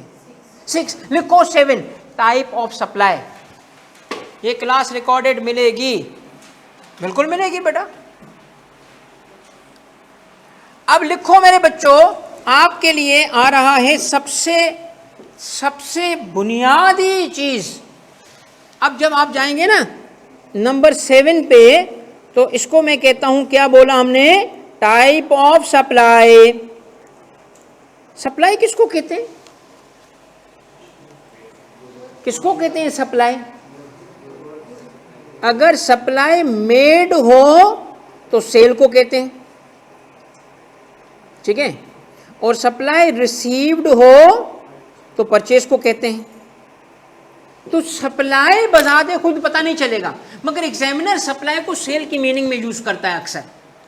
हम कानून, सेल्स टैक्स कानून के मुताबिक आगे देखेंगे क्या लिखा है। सप्लाई रिसीव्ड लिखा होगा तो क्या कहोगे? परचेजेस। सप्लाई मेड लिखा होगा तो सेल। छोड़ो यार, सेल परचेज ही बोलेंगे, छोड़, कोई टेंशन नहीं है अपने को।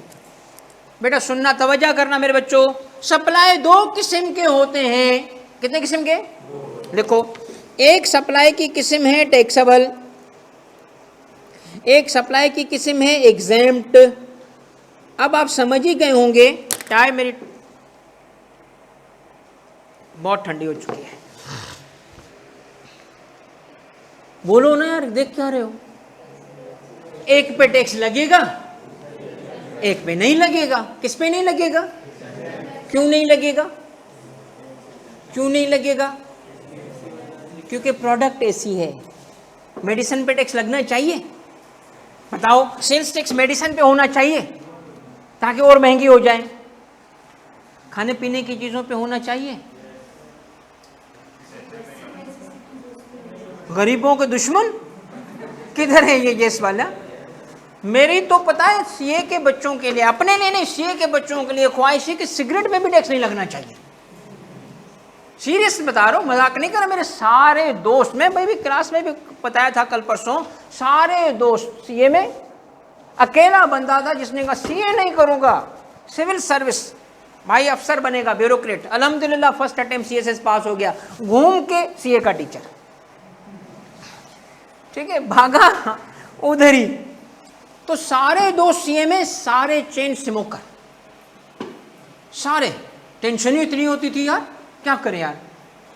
एक का अब्बा आ जाता था, साथ रहते थे, एक का अब्बा आ जाता था, अब्बा को डाउट था ना बच्चा सिगरेट पी रहा है, नजर रखता था, तो उसके सामने तो वो सिगरेट लाता भी नहीं था ना। बाकी सब पे उसके अब्बा को शक था, मेरे पे नहीं था, कहता ये शरीफ लड़का है। और उसके लिए सिगरेट में ही स्मगलिंग करता था, छुपा के। मैं बाहर, मैं आ रहा हूँ, मेरा दूध लेने जा रहा हूँ, नीचे गया, सिगरेट ले आया उसके लिए, छुपा के दे दिया उसको, और वॉशरूम में वो जाता था सिगरेट पीने के लिए। तो मेरा बच्चा, सिगरेट पे भी टैक्स नहीं होना चाहिए ऐसे, तो वो एसेंशियल है, नेसेसिटी है ज़िंदगी की। समझ आ रही है? जो हाँ बोला, लानत तेरी शक्ल पे, ये नेसेसिटी लग रही है इसको। अच्छा देखो, मतलब कुछ चीज़ों पे नहीं होना चाहिए ना यार, कुछ चीज़ों पे नहीं होना चाहिए। क्या ये बात सही है कि गलत है? बराबरी हो कि इंसाफ हो? बराबरी हमेशा इंसाफ नहीं होता। एक फकीर का एक गरीब का, एक काम करने वाली मासी का, एक रिक्शा ड्राइवर का 5 रुपए, 500 रुपए जितनी वैल्यू रखता है ना, तुझे पता ही नहीं है बेटा। उसका दिन गुजर जाता है उस पर, और तुम कहते हो उस पर भी टैक्स लगाओ। जालिम, बद्दुआ लगेगी तुझे फकीरों की। एग्जेम्प्ट किसको कहते हैं बेटा? तो क्या लिखूं? एग्जेम्प्ट सप्लाई, उस पे टैक्स। पेपर देख, पेपर देख, आसिफ को देख, आसिफ का देख, खोल भाई आसिफ का टैक्स है कोई ऐसा, कोई आसिफ के साथ है? क्या करोगे? बोलो भाई, ये जो उसका सप्लाई है इस पे 18% लगाओगे? हो गया सवाल आपका? हो गया ये एंट्री? क्या करोगे इस एंट्री को? इग्नोर। क्यों? एग्जाम सप्लाई, एग्जाम पे टैक्स थोड़ी होता है। आया समझ आपको ये बात? समझ आई? कितनी रह गई? वही 3 दफा हाँ बोलना। कबूल है? कबूल है? कबूल है। 3 कौन कौन सी है? 2 ये कहता है 2, एक रजिस्टर्ड पर्सन, इसको सवाल को देखते हैं, छोड़ दो। ये दोनों सेल किसे हैं? एक रजिस्टर्ड को है, एक अनरजिस्टर्ड को है, राइट? ऐसे ही है ना? ओके। ये क्या लिखा है? एक्सपोर्ट। अब ये एक्सपोर्ट आगे चल के तुम पढ़ोगे बेटा, ये एक नस्ल है जिसको हम कहते हैं जीरो रेटेड सप्लाई। क्या कहते हैं? बस अब देखो मैं आपको सिखाने लगा हूं यहां आके। किधर गया भाई? ये आ जा। अब आपको ये भी समझ आ जाएगी। पता है कैसे समझ आएगी? टैक्सेबल की 2 किस्में, टैक्सेबल की 2 किस्में। एक को कहते हैं स्टैंडर्ड रेट 18% वाला, एक को कहते हैं जीरो रेट 0% वाला। Sales tax 0%? हाँ 0%। तो सर जी फिर ये क्या था? एग्जेम्प्ट। आपने तो कहा था टैक्स नहीं लगता, तो इसको एग्जेम्प्ट बोलते हैं, इधर जीरो बोल रहे हो। अब ये 2 अलग कॉन्सेप्ट हैं, इसको सीख लो बेटा। आज जितने कॉन्सेप्ट लेके जा रहे हो ना, तभी मैंने कहा 10 दिन में 30 मार्क्स, 10 क्लासेस में 30 मार्क्स कवर होंगे आपके, क्योंकि हमने नए तरीके से पढ़ाना है। नए तरीके का पेपर आ रहा है, नई तरीके की पढ़ाई होगी। जीरो रेट प्रोडक्ट बेचते वक्त और एग्जेम्प्ट प्रोडक्ट बेचते वक्त, ये प्रोडक्ट बेचो, कानून कहता है जीरो रेट। ये प्रोडक्ट, ये हम थोड़ी फैसला करेंगे, ये लॉ में लिखा होगा। और एग्जामिनर प्रोडक्ट वाइज नहीं पूछता, एग्जामिनर सिर्फ कहता है इतने लाख की सेल जीरो रेटेड, इतने लाख की सेल वो आपको बता देता है स्पेसिफिकली। अब जरा सवाल में देखो, ये आईकिप का पेपर है, क्या उसने प्रोडक्ट बताई कौन सी थी? एक्सपोर्ट क्या किया? क्या किया बताओ? क्या बेचा? माजून, ताकत का माजून। क्या बेचा? देखो लिखा है इसमें, कुछ भी नहीं लिखा। तो एग्जामिनर प्रोडक्ट पे नहीं जाता, सिर्फ लिखता है इतनी सेल। तो आसान हो गया ना हमारे लिए कॉन्सेप्ट को अप्लाई करना। तो ये बेचूं तो जीरो रेट, ये बेचूं तो एग्जेम्प्ट। क्या करूं भाई? दोनों पे टैक्स नहीं है, इस पे तो टैक्स है ही नहीं, इस पे 0%, ये टैक्स नहीं, ये 0%। बात तो एक ही है ना? नहीं, बात का फर्क ये है कि इसको परचेज करते वक्त जो इनपुट दिया था ना, उसकी ट्रीटमेंट अलग अलग है, उसकी ट्रीटमेंट अलग अलग है। अब एक जुमला लिखो, लिखो जुमला। अरे यार, अरे जालिम, तू बार बार ना, ये इसको पता है मेरा, ये जालिम है यार। नाम क्या लिखता है हमेशा? दूसरी दफा इसने ये नाम रखा है, बबीता जी। इसको पता है कि मैं तारक मेहता का उल्टा चश्मा देखता हूं और मेरा फेवरेट कैरेक्टर बबीता जी है। वो पूछ रहा है सर चाय नहीं पी आपने? यार ठंडी हो गई बबीता, तू बना के आना यार। और मुझे पता है लड़का है कमीना। अच्छा सुनो, लिखो जुमला तो लिखना। वो यहाँ तो नहीं बैठा हुआ को बबीता कौन है यार? तुम ऐसे पता चला कि दाढ़ी वाला बंदा बबीता जी है। अच्छा भाई लिखो, कंपनी लॉ की मंडे से, अपना सैटरडे से स्टार्ट होगी इंशाल्लाह। बेटा जीरो रेटेड सप्लाई का मतलब क्या होता है? जितना इनपुट टैक्स पे किया रिफंड लोगे। लिखो लिखो, ये जुमला तो समझो मेरा। अगर एक प्रोडक्ट थी ये जीरो रेटेड, इसको बेचा, क्या बनी? Zero rated. किसने कहा? लॉ ने कहा जब ये प्रोडक्ट बेचोगे जीरो रेटेड होगी तो मैं करूंगा भंगड़ा, डांस। क्यों? कि इसको खरीदते वक्त जो मैंने टैक्स भरा था, क्या कहलाता है वो? इनपुट टैक्स, वो मुझे वापस मिल जाएगा, रिफंड मिल जाएगा मुझे। इसका मतलब क्या है? जब एग्जेम्प्ट को बेचूंगा तो उसका इनपुट मुझे वापस नहीं मिलेगा, बल्कि मैं रोना शुरू कर दूंगा। पता है क्यों? जुमला लिखो दूसरा। पहला जुमला क्या था? वो इनपुट टैक्स जो जीरो रेटेड सप्लाई में लगा, वो इनपुट टैक्स जो जीरो रेटेड सप्लाई में लगा। बेटा अगर किसी को बड़े कॉन्सेप्ट, कोई टेंशन नहीं लेना, मैं आपको अगली क्लास, उससे अगली क्लास ऐसे इन चीजों को कवर करूंगा कि पक्के हो जाएंगे। तो आज बड़े कॉन्सेप्ट डायरेक्ट कवर कर रहे हैं यार, आईकेप का पास पेपर करना है यार, पहले सवाल में मजाक थोड़ी है। तो लिख लो ताकि घर जाके रिवाइज करो। वो इनपुट टैक्स जो जीरो रेटेड सप्लाई में लगे, क्या होता है? रिफंड, यानी सरकार से वो पैसे वापस। फायदा के नुकसान? सिंगल फायदा के डबल फायदा? डबल फायदा साबित करो। क्या था? सेल करते वक्त टैक्स भी नहीं था, 0%, ऊपर से लगे हुआ टैक्स भी वापस। ये तो बहुत बड़ा फायदा है कि इसका मतलब आउटपुट भी नहीं, इनपुट भी वापस। मगर जब सेल करूंगा और लॉ कहता है एग्जेम्प्ट है, तो आउटपुट तो नहीं है, यानी एक स्टेप डांस वाला, खुशी वाला, और उधर ही रोना शुरू करूंगा। क्यों पता है? क्योंकि उस पे जो इनपुट टैक्स पे किया ना मैंने परचेज करते वक्त, वो डिसअलाउ होगा। क्या होगा? क्या होगा? लिख लो, डिसअलाउ होगा। वो डिसअलाउ होगा। सुन लो, डिसअलाउ किसको कहते हैं? ये इनपुट टैक्स रिफंड नहीं होगा और आउटपुट से माइनस भी नहीं होगा। ये थोड़ा सब्र करना इस कॉन्सेप्ट पे, मुझे पता है this is the part of today's lecture जो थोड़ा एब्जॉर्ब करना पड़ेगा आपको। अभी मैं आपको एब्जॉर्ब कराता हूं, टेंशन नहीं लेना, बस लिख लो ताकि रिवाइज कर सको। अब मैं एक ना चाहता हूं, ये देखो एग्जाम्पल बनाना चाहता हूं, इसी को जो मैंने अभी अभी पढ़ाया आपको।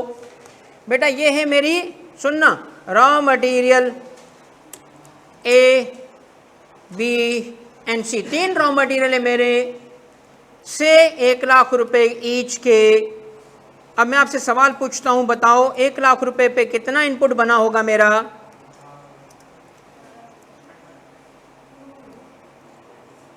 ये मेरी परचेजेज हैं बेटा, तो इसमें इनपुट टैक्स कितना बना होगा?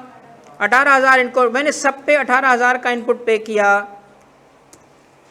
ये 18, तीन परचेजेज है मेरी। परचेज के नाम बताओ। Raw material A, raw material B, raw material C, correct. 3 अलग अलग रॉ मटेरियल्स, तीनों को 1 लाख में खरीदा। टोटल परचेज 3 लाख की, तीनों पे टैक्स भरा 18,000 ईच। अब मैं इसको बेचने लगा हूं। जब मैंने प्रोडक्ट ए में से, यानी रॉ मटेरियल ए से प्रोडक्ट बनाई, वो प्रोडक्ट कहलाती है प्रोडक्ट एक्स, और वो 1 लाख की सेल की मैंने, परचेज 1 लाख की थी, प्रोसेसिंग की, तो मैंने इसको 1 लाख के बजाय बेचा 1,80,000 में। अब ये सप्लाई कानून से मैंने पूछा, कानून जी बता प्रोडक्ट एक्स पे 3 में से कौन सा सप्लाई? 3 में से कौन सा सप्लाई? कौन से 3 सप्लाई थे? 3 में से taxable supply, standard rate, taxable supply, zero rate और एग्जेम्प्ट। लॉ ने कहा ये टैक्सेबल सप्लाई स्टैंडर्ड रेट है। अब ये बातें आपको खुद नहीं याद रखनी, ये गिवन होगी। टैक्सेबल सप्लाई है ये, ओके। फिर मैंने इससे बनाई प्रोडक्ट, क्या बनाया होगा मैंने? प्रोडक्ट वाई, कितने का बेचा? 170 का। कानून से पूछा, कानून जी क्या है इसके बारे में ख्याल तुम्हारा? कहता है जीरो रेटेड है ये, ओके। इससे मैंने बनाया प्रोडक्ट जी, और कानून से पूछा, कानून जी क्या ख्याल है इसके बारे में? कहता है ये एग्जेम्प्ट सप्लाई है। अब मैं आपसे पूछता हूं कि आउटपुट टैक्स कैलकुलेट करो इस सब का। ये सेल साइड, परचेज को छोड़ दो, इधर आउटपुट टैक्स कैलकुलेट करो इनका। तवज्जो से काम करना बेटा।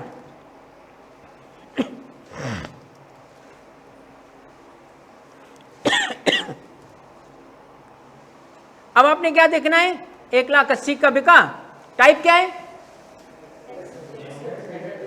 Standard rate. कितना आउटपुट टैक्स बनेगा,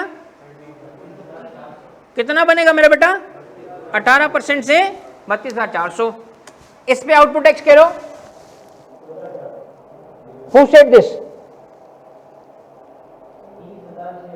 वाह वाह बेटा तुम गए इम्तियाज।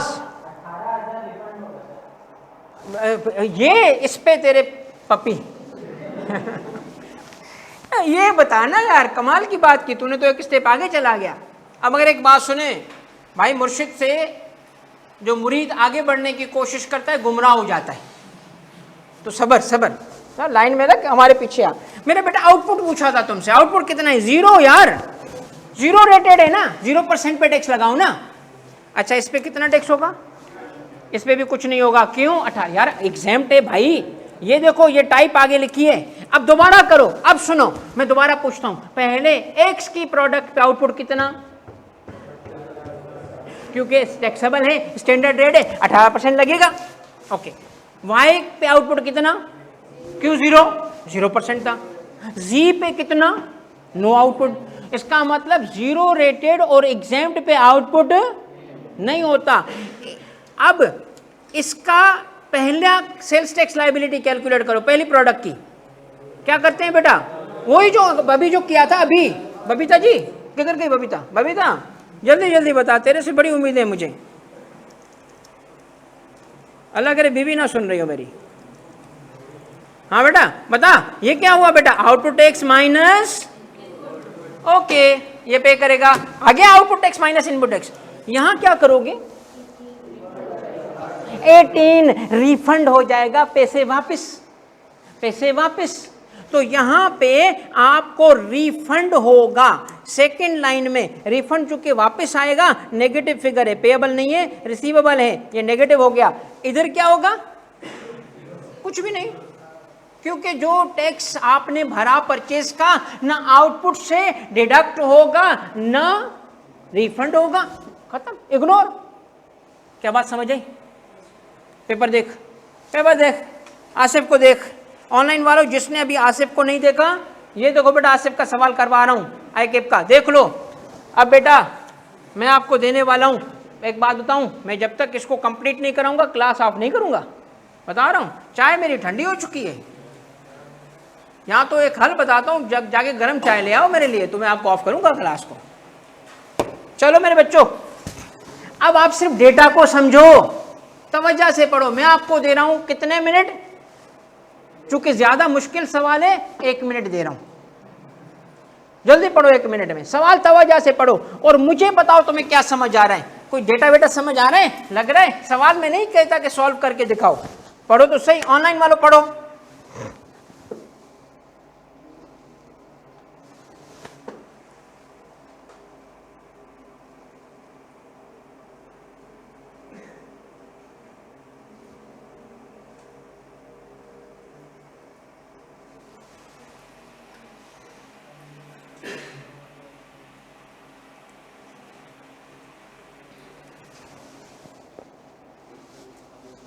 है पढ़ लिया बेटा, आराम आराम से पढ़ो पढ़ो पढ़ो पढ़ो। फैसल बेटा मैं देख लेता हूँ, लेग नहीं होगा वीडियो में, कोई लेग नहीं होता बेटा, मगर मैं चेक कर लेता हूँ, इंटरनेट की स्टेबिलिटी की वजह से शायद हो, मगर लेग आता नहीं है बेटा। आपको जब भी लेग फील हो मुझे बताया करो। हमारे पास जो इंटरनेट कनेक्शन है 2 कनेक्टेड है, तीसरा लगवा दूंगा, बट लेग नहीं आएगा ऑनलाइन वाले के लिए इंशाल्लाह।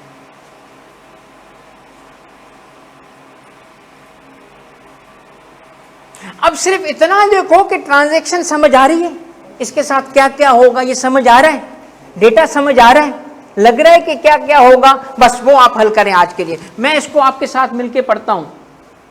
देखिए पहला क्या लिखा है, आसिफ इज क्या, registered under sales tax act 1990। अब थोड़ी सी वजाहत करता हूं साथ साथ, ये हमारा वो लॉ है जिसके तहत सेल्स टैक्स चार्ज होता है। तो सेल्स टैक्स किस कानून के तहत लगा, सेल्स टैक्स एक्ट 1990। इफ्तिखार ठीक है बेटा, मैं इसको हल कर लूंगा, डोंट वरी, अगली क्लास में नहीं होगा। तो sales tax act 1990 following information for the month of August 2009 has been extracted, ये डेटा आपके पास है। सेल्स ड्यूरिंग द मंथ, क्योंकि मंथ है ना, हर टैक्स पीरियड मंथ होता है। कौन सा मंथ है ये अगस्त 2009। अब इसने क्या किया है, सेल की है। किससे सेल की है बेटा? टू, मगर गौर से सुनो, जब ना बताए सेल क्या है तो टैक्सेबल है स्टैंडर्ड रेट। आगे खुद रजिस्टर्ड बंदा है, खुद कौन है? रजिस्टर्ड। कहां लिखा है? ये देखो, आसिफ रजिस्टर्ड है, आसिफ भाई रजिस्टर्ड है, ये यहां लिखा है रजिस्टर्ड, लिखा है ना। आसिफ ने सेल किसे की? अनदर रजिस्टर्ड को की, ठीक है, मगर सेल कौन सी थी? टैक्सेबल। तो आप 5 मिलियन पे क्या करोगे? 18% से टैक्स कैलकुलेट करोगे, सही है। 18% से आउटपुट टैक्स आएगा, आउटपुट आएगा ना, ओके। फिर सेल किसको की? आसिफ ने अनरजिस्टर्ड को, यानी आगे बंदे ने खुद को सेल्स टैक्स के तहत रजिस्टर नहीं कराया था। दुकान तो खोल ली मगर एफबीआर नहीं गया, रजिस्ट्रेशन नंबर नहीं लिया। इसका मतलब है उसने एफबीआर को बोला नो लिफ्ट, ठीक है, मगर चीजें खरीदी, हां टैक्सेबल थी, हां टैक्स तो लगेगा। इसका मतलब टैक्सेबल गुड्स चाहे रजिस्टर्ड को बिके चाहे अनरजिस्टर्ड को बिके, सेल करने वाला टैक्स लगाएगा। तो आसिफ ने इस 3 मिलियन पे भी क्या करना है मेरे बच्चों? टैक्स लगाना है। सॉरी, अनरजिस्टर्ड भरेगा ना, वरना उसको बेचेगा नहीं। इनवॉइस में जब अनरजिस्टर्ड बंदा, आप दुकान खोल के बैठे होगे, एक तो रजिस्ट्रेशन करा नहीं रहे हो, ऊपर से टैक्स भी नहीं भरोगे, तो क्या जन्नत में रहते हो क्या? रेट, रुक जाओ, थोड़ा सा ना आगे बढ़ रहे हो। मैंने कहा था ना मुर्शिद से आगे नहीं बढ़ते, गुमराह हो जाते। तुम्हें तो मुझे पता है कि पता है, लग रहा है तुम्हें आता है कुछ चीजें, मगर सबको साथ लेके चलना है। रेट सेम होगा, सेल्स टैक्स दोनों का 18% है, मगर इस पे एक एडवांस बात बाद में पढ़ेंगे। अगली क्लास में एक नया कॉन्सेप्ट सीखेंगे कि अनरजिस्टर्ड को 18% के अलावा कुछ और भी बर्डन लेना पड़ता है, मगर थोड़ा सब्र। अभी मैं नाम भी नहीं लूंगा उसका, सबको साथ लेके चलना है। इसलिए तो आप अभी के लिए अनरजिस्टर्ड पे भी 18%, सेल्स टैक्स का रेट 18% है, दोनों का एक रेट है 18%। आगे बढ़े, ये क्या है मेरे बच्चों? अब एक बात याद रखो, all exports are zero rated, यानी किस रेट से टैक्स लगेगा? अब मुझे एक जरा सोच के समझ के बताओ, सुन के समझ के बताओ। एक बात बताओ, एक्सपोर्ट जीरो रेटेड का एनालिसिस करो। मैंने एक्सपोर्ट किया तो आउटपुट कितना देना पड़ेगा? पहला सवाल यह है, क्या एक्सपोर्ट, पहला सवाल ये, क्या एक्सपोर्ट सेल है, सप्लाई है? टैक्स किस रेट से? 0%, यानी आउटपुट टैक्स नहीं है। ऊपर से जितने पैसे परचेज पे भरे वो भी रिफंड। तो बताइए सही किया गया कि गलत किया गया? क्यों सही किया गया? एक्सपोर्ट मुल्क के लिए फायदा ला रहा है, एक्सपोर्ट को इंकरेज करने के लिए। भाई एक्सपोर्ट से क्या मिलता है? डॉलर आता है, तो इंसेंटिव दे रहा है सरकार, इंसेंटिव, और बेचो, जो बिकता है बेचो, मुल्क बेचो, सब कुछ बेचो, एक्सपोर्ट करो बस। सही है, अच्छा किया ना। अगर एग्जेम्प्ट करते तो भी फायदा था, मगर आधा कि आउटपुट नहीं लग रहा, इनपुट कॉस्ट में चला जाता। मगर जीरो रेटेड में बहुत फायदा है। कौन सा? आउटपुट भी नहीं है, इनपुट भी वापस। और किसे जीरो रेटेड बोला? किसे? ताकि मुल्क को फायदा हो। डेटा आपको समझ आ चुका है। अब मैं 1 सेकंड लूंगा बेटा, थोड़ा। भाईजान इजाजत है? भाई इजाजत है ना? वो इसको पकड़ के रहना इसको, हाँ, नहीं जाने देना इसको। अब रुके बेटा, ऑनलाइन वालों बस ये देखो, मैं ना चाहता हूं आप मुझे बताओ इस आसिफ के सवाल में क्या क्या इंफॉर्मेशन थी। अच्छा, नाम क्या है इसका? Mister Asif? Okay mister Asif, सही। ऑनलाइन बच्चों ये अब नोट करते जाएं आप। अब ये मैं नहीं सॉल्व करूंगा, तुम करोगे, मैं सिर्फ आपकी हेल्प कर रहा हूं मिस्टर आसिफ।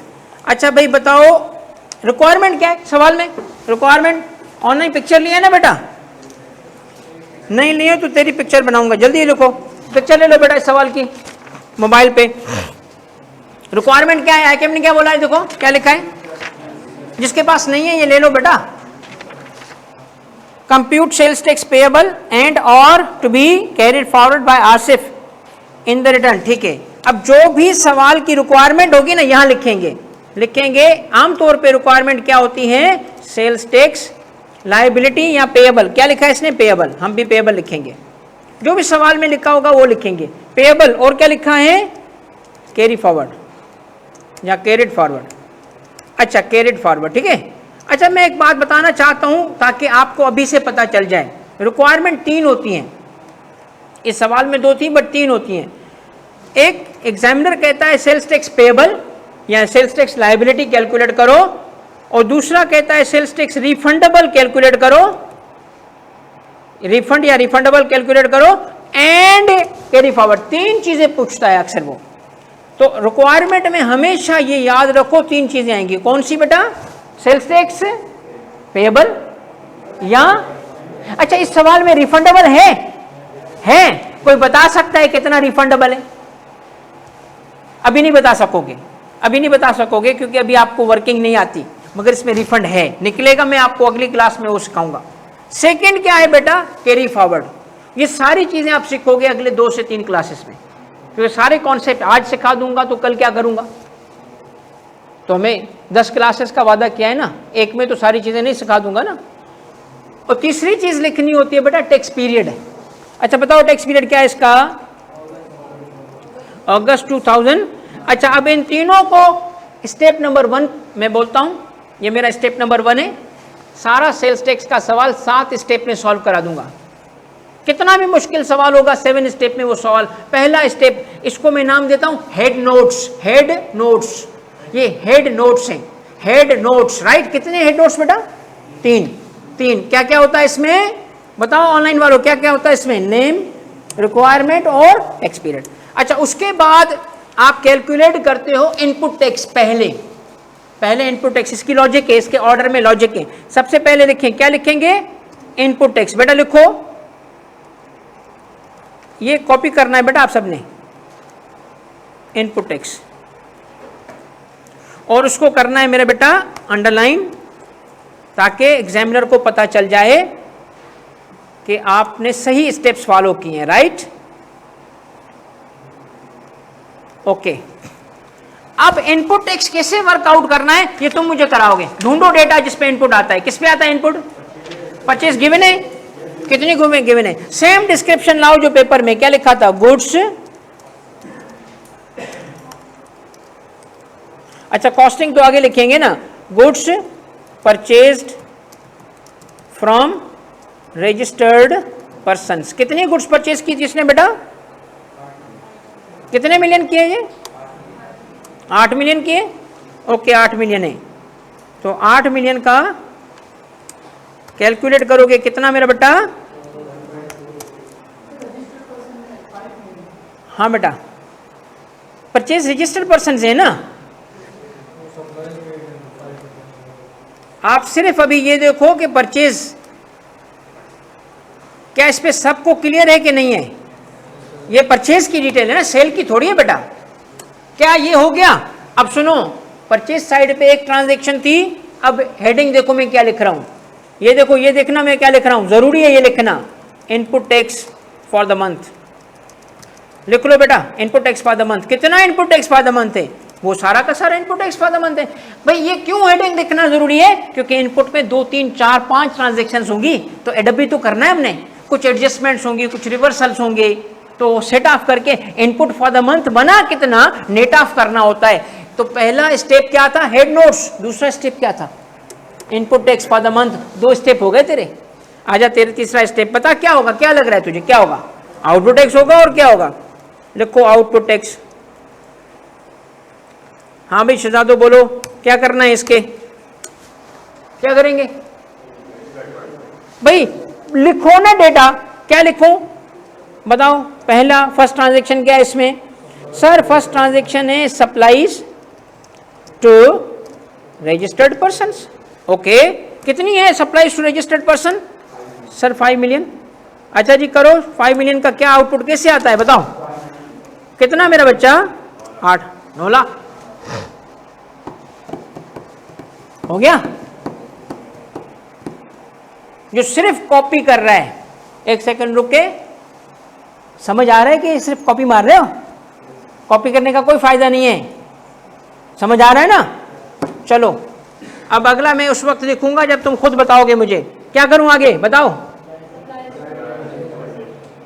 अभी ये टैक्स क्रेडिट की हेडिंग नहीं आएगी, इफ्तिखार सबर बेटा, सारी हेडिंग सब कुछ सीख लोगे बेटा। सप्लाईज लिखूंगा, लिखो मेरे बच्चों सप्लाईज। अच्छा सर ये है सप्लाईज टू किसे?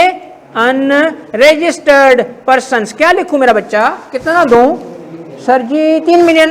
प्रोडक्ट तो टैक्सेबल है ना?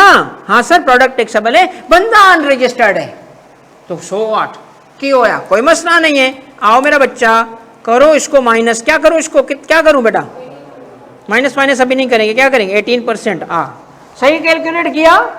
हाँ सर सही कैलकुलेट किया। दोनों चाहे रजिस्टर्ड को सेल चाहे अनरजिस्टर्ड को सेल, प्रोडक्ट टैक्सेबल है। आप रजिस्टर्ड होंगे तब भी टैक्स लगाऊंगा, आप अनरजिस्टर्ड है तब भी टैक्स लगाऊंगा, प्रोडक्ट टैक्सेबल इसलिए। मगर सर इसके बाद तीसरे नंबर पे क्या आ गया? एक्सपोर्ट्स। ये क्या हो गया? टाइप चेंज हो गई। कितने एक्सपोर्ट्स है मेरा बच्चा? सर जी 11 मिलियन। ओके ठीक है। अच्छा क्या करूं इसको?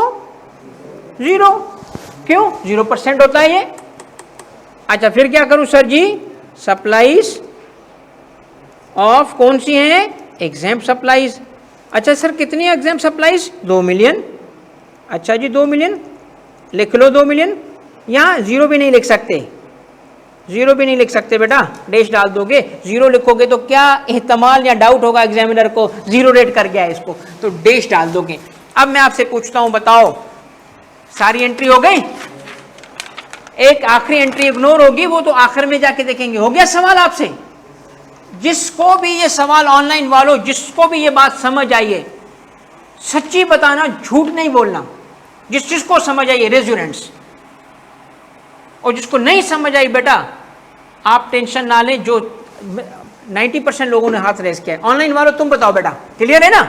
इसका मतलब है कि यही मेथड फॉलो होगा थ्रू आउट। अब हर क्लास में आके पास पेपर रखूंगा, हिम्मत रखो। और एक मैं तुमसे ना कमिटमेंट करता हूं मेरा बच्चा, अगर मेरी क्लास में 90% बच्चा खुद समझ रहा है, रिमेनिंग 10% मेरा जिम्मा है। तुम लोग मेरा जिम्मा हो, मेरे से बात करो, रुक जाना। जहां नहीं समझ आया बेटा टेंशन नहीं लेना। देखो हमारी मजबूरी क्या है बेटा, मैं अगर स्लो करके थ्योरी पढ़ाता रहूंगा ना बेटा, पेपर पास नहीं होगा। हिम्मत रखना, पास पेपर को आगे पहली दफा पास पेपर पहली क्लास में करा दिया मैंने तुम लोगों से, ठीक है? आगे भी स्टेप्स हैं इसके, कुछ और स्टेप्स भी हैं, मगर आपको समझ आई चीजें? क्या लिखूं बताओ, क्या लिखूं? क्या लिखूं बेटा?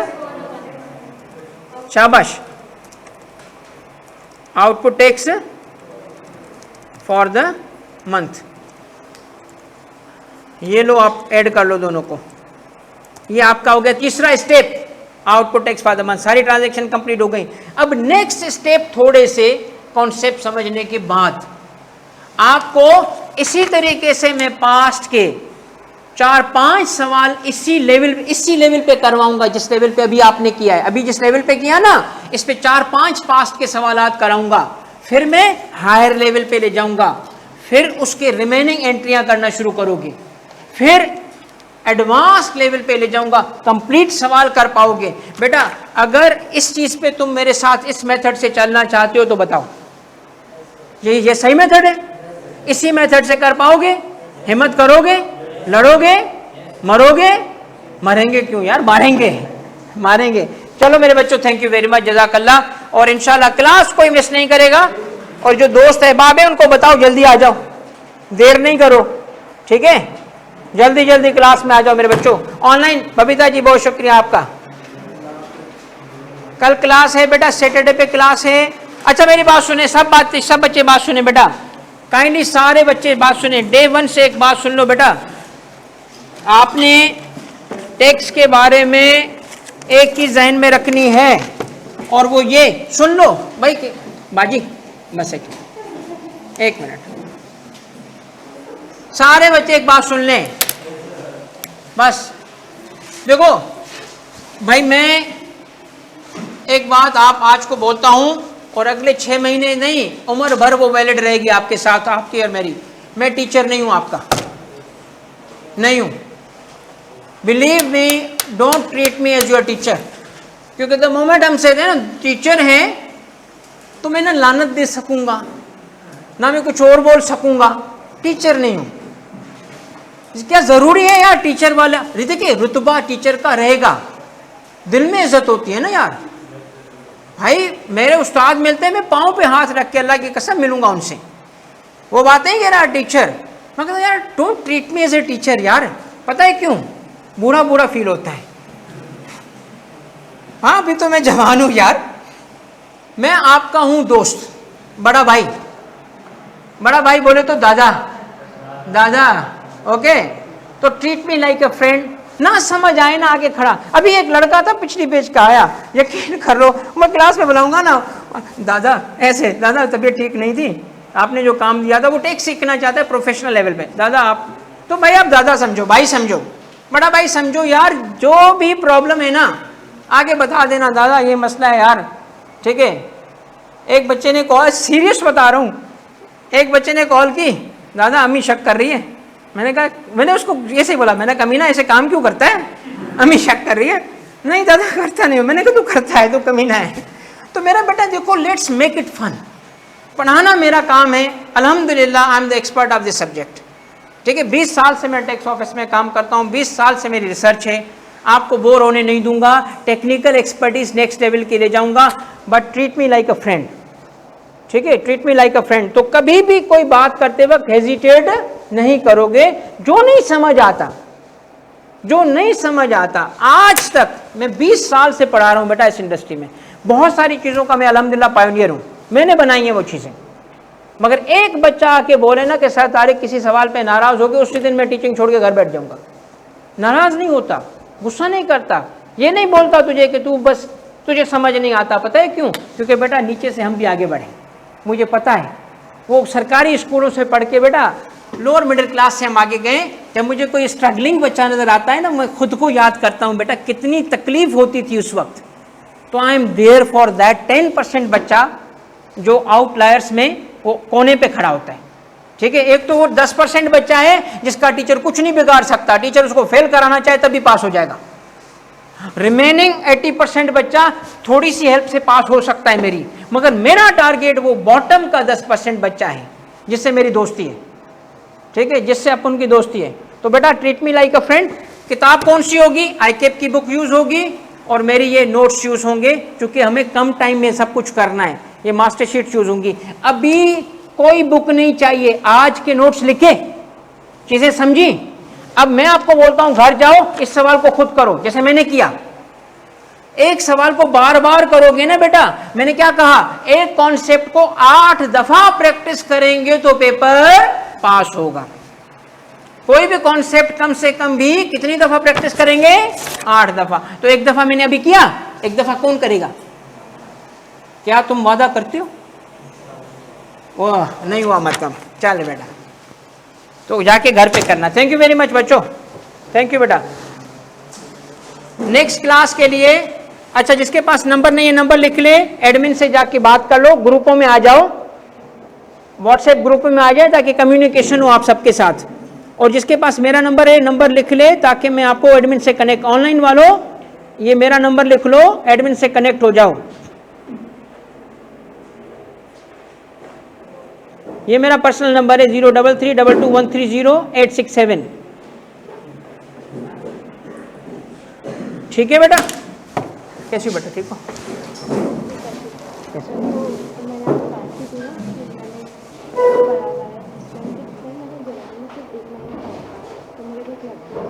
क्या चाहिए बेटा? हाँ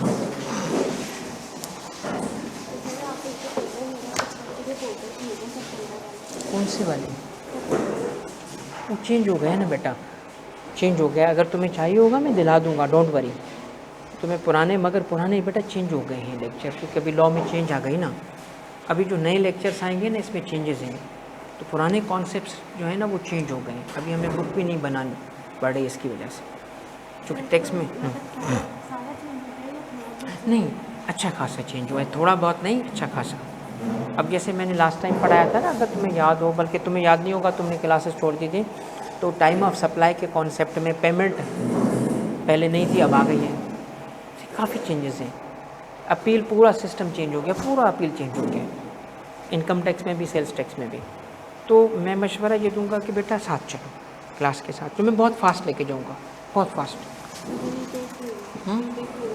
टेंशन नहीं लो तुम, मगर क्लासेस में आओ, क्योंकि हम बहुत फास्ट जाएंगे। हाँ क्लासेस लो। मैं देखिए चेंजेस हो गई है ना, तो रिस्क ना लो। तो पुराने लेक्चर चूँकि अब रेलिवेंट ही नहीं है, टेक्स्ट चेंज हो जाता है, तो आप नए लेक्चर के साथ जाओ। मैं बहुत फास्ट लेके जाऊंगा और सारी प्रैक्टिस बेस पढ़ाऊंगा, ठीक है? तो आपको जल्दी कवर भी हो जाएगा, कोर्स भी कवर हो जाएगा, और तुम्हारा जो पढ़ा हुआ है उससे हायर लेवल पे पढ़ोगी तुम, ठीक है बेटा? ऑनलाइन बेटा ठीक है?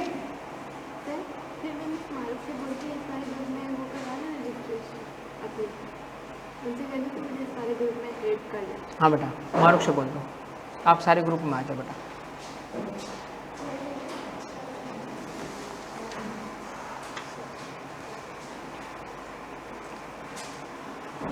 क्लासेस कब कब होंगी बेटा? हमारी क्लासेस हफ्ते में 4 दिन, और ज़रूरत पड़ने पे 5वां दिन भी होगी।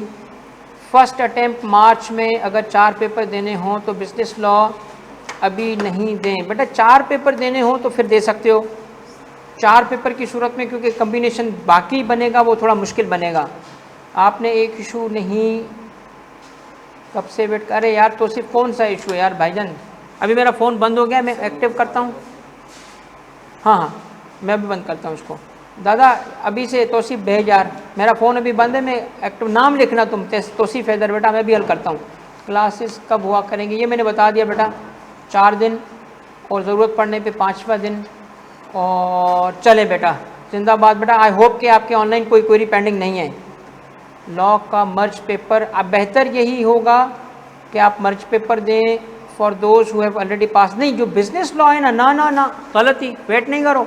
इसलिए अगर बिजनेस लॉ दिया कंपनी लॉ दे, कंपनी लॉ दिया बिजनेस लॉ दे बेटा, फिर आपको कोई एडवांटेज नहीं है। वो आप कहोगे ना मर्ज हो के आधा पेपर, ना यार आखिरी पेपर होगा, आई के वैसे भी आखिरी पेपर में पास कर देता है, ठीक है? तो मेरा मशवरा यही है इफ्तिखार। बाकी इंशाल्लाह क्लास में आगे चल के बात करेंगे, आपसे इंडिविजुअली बात करेंगे, ठीक है? ओके बेटा, जज़ाकल्लाह बेटा, अल्लाह हाफिज़।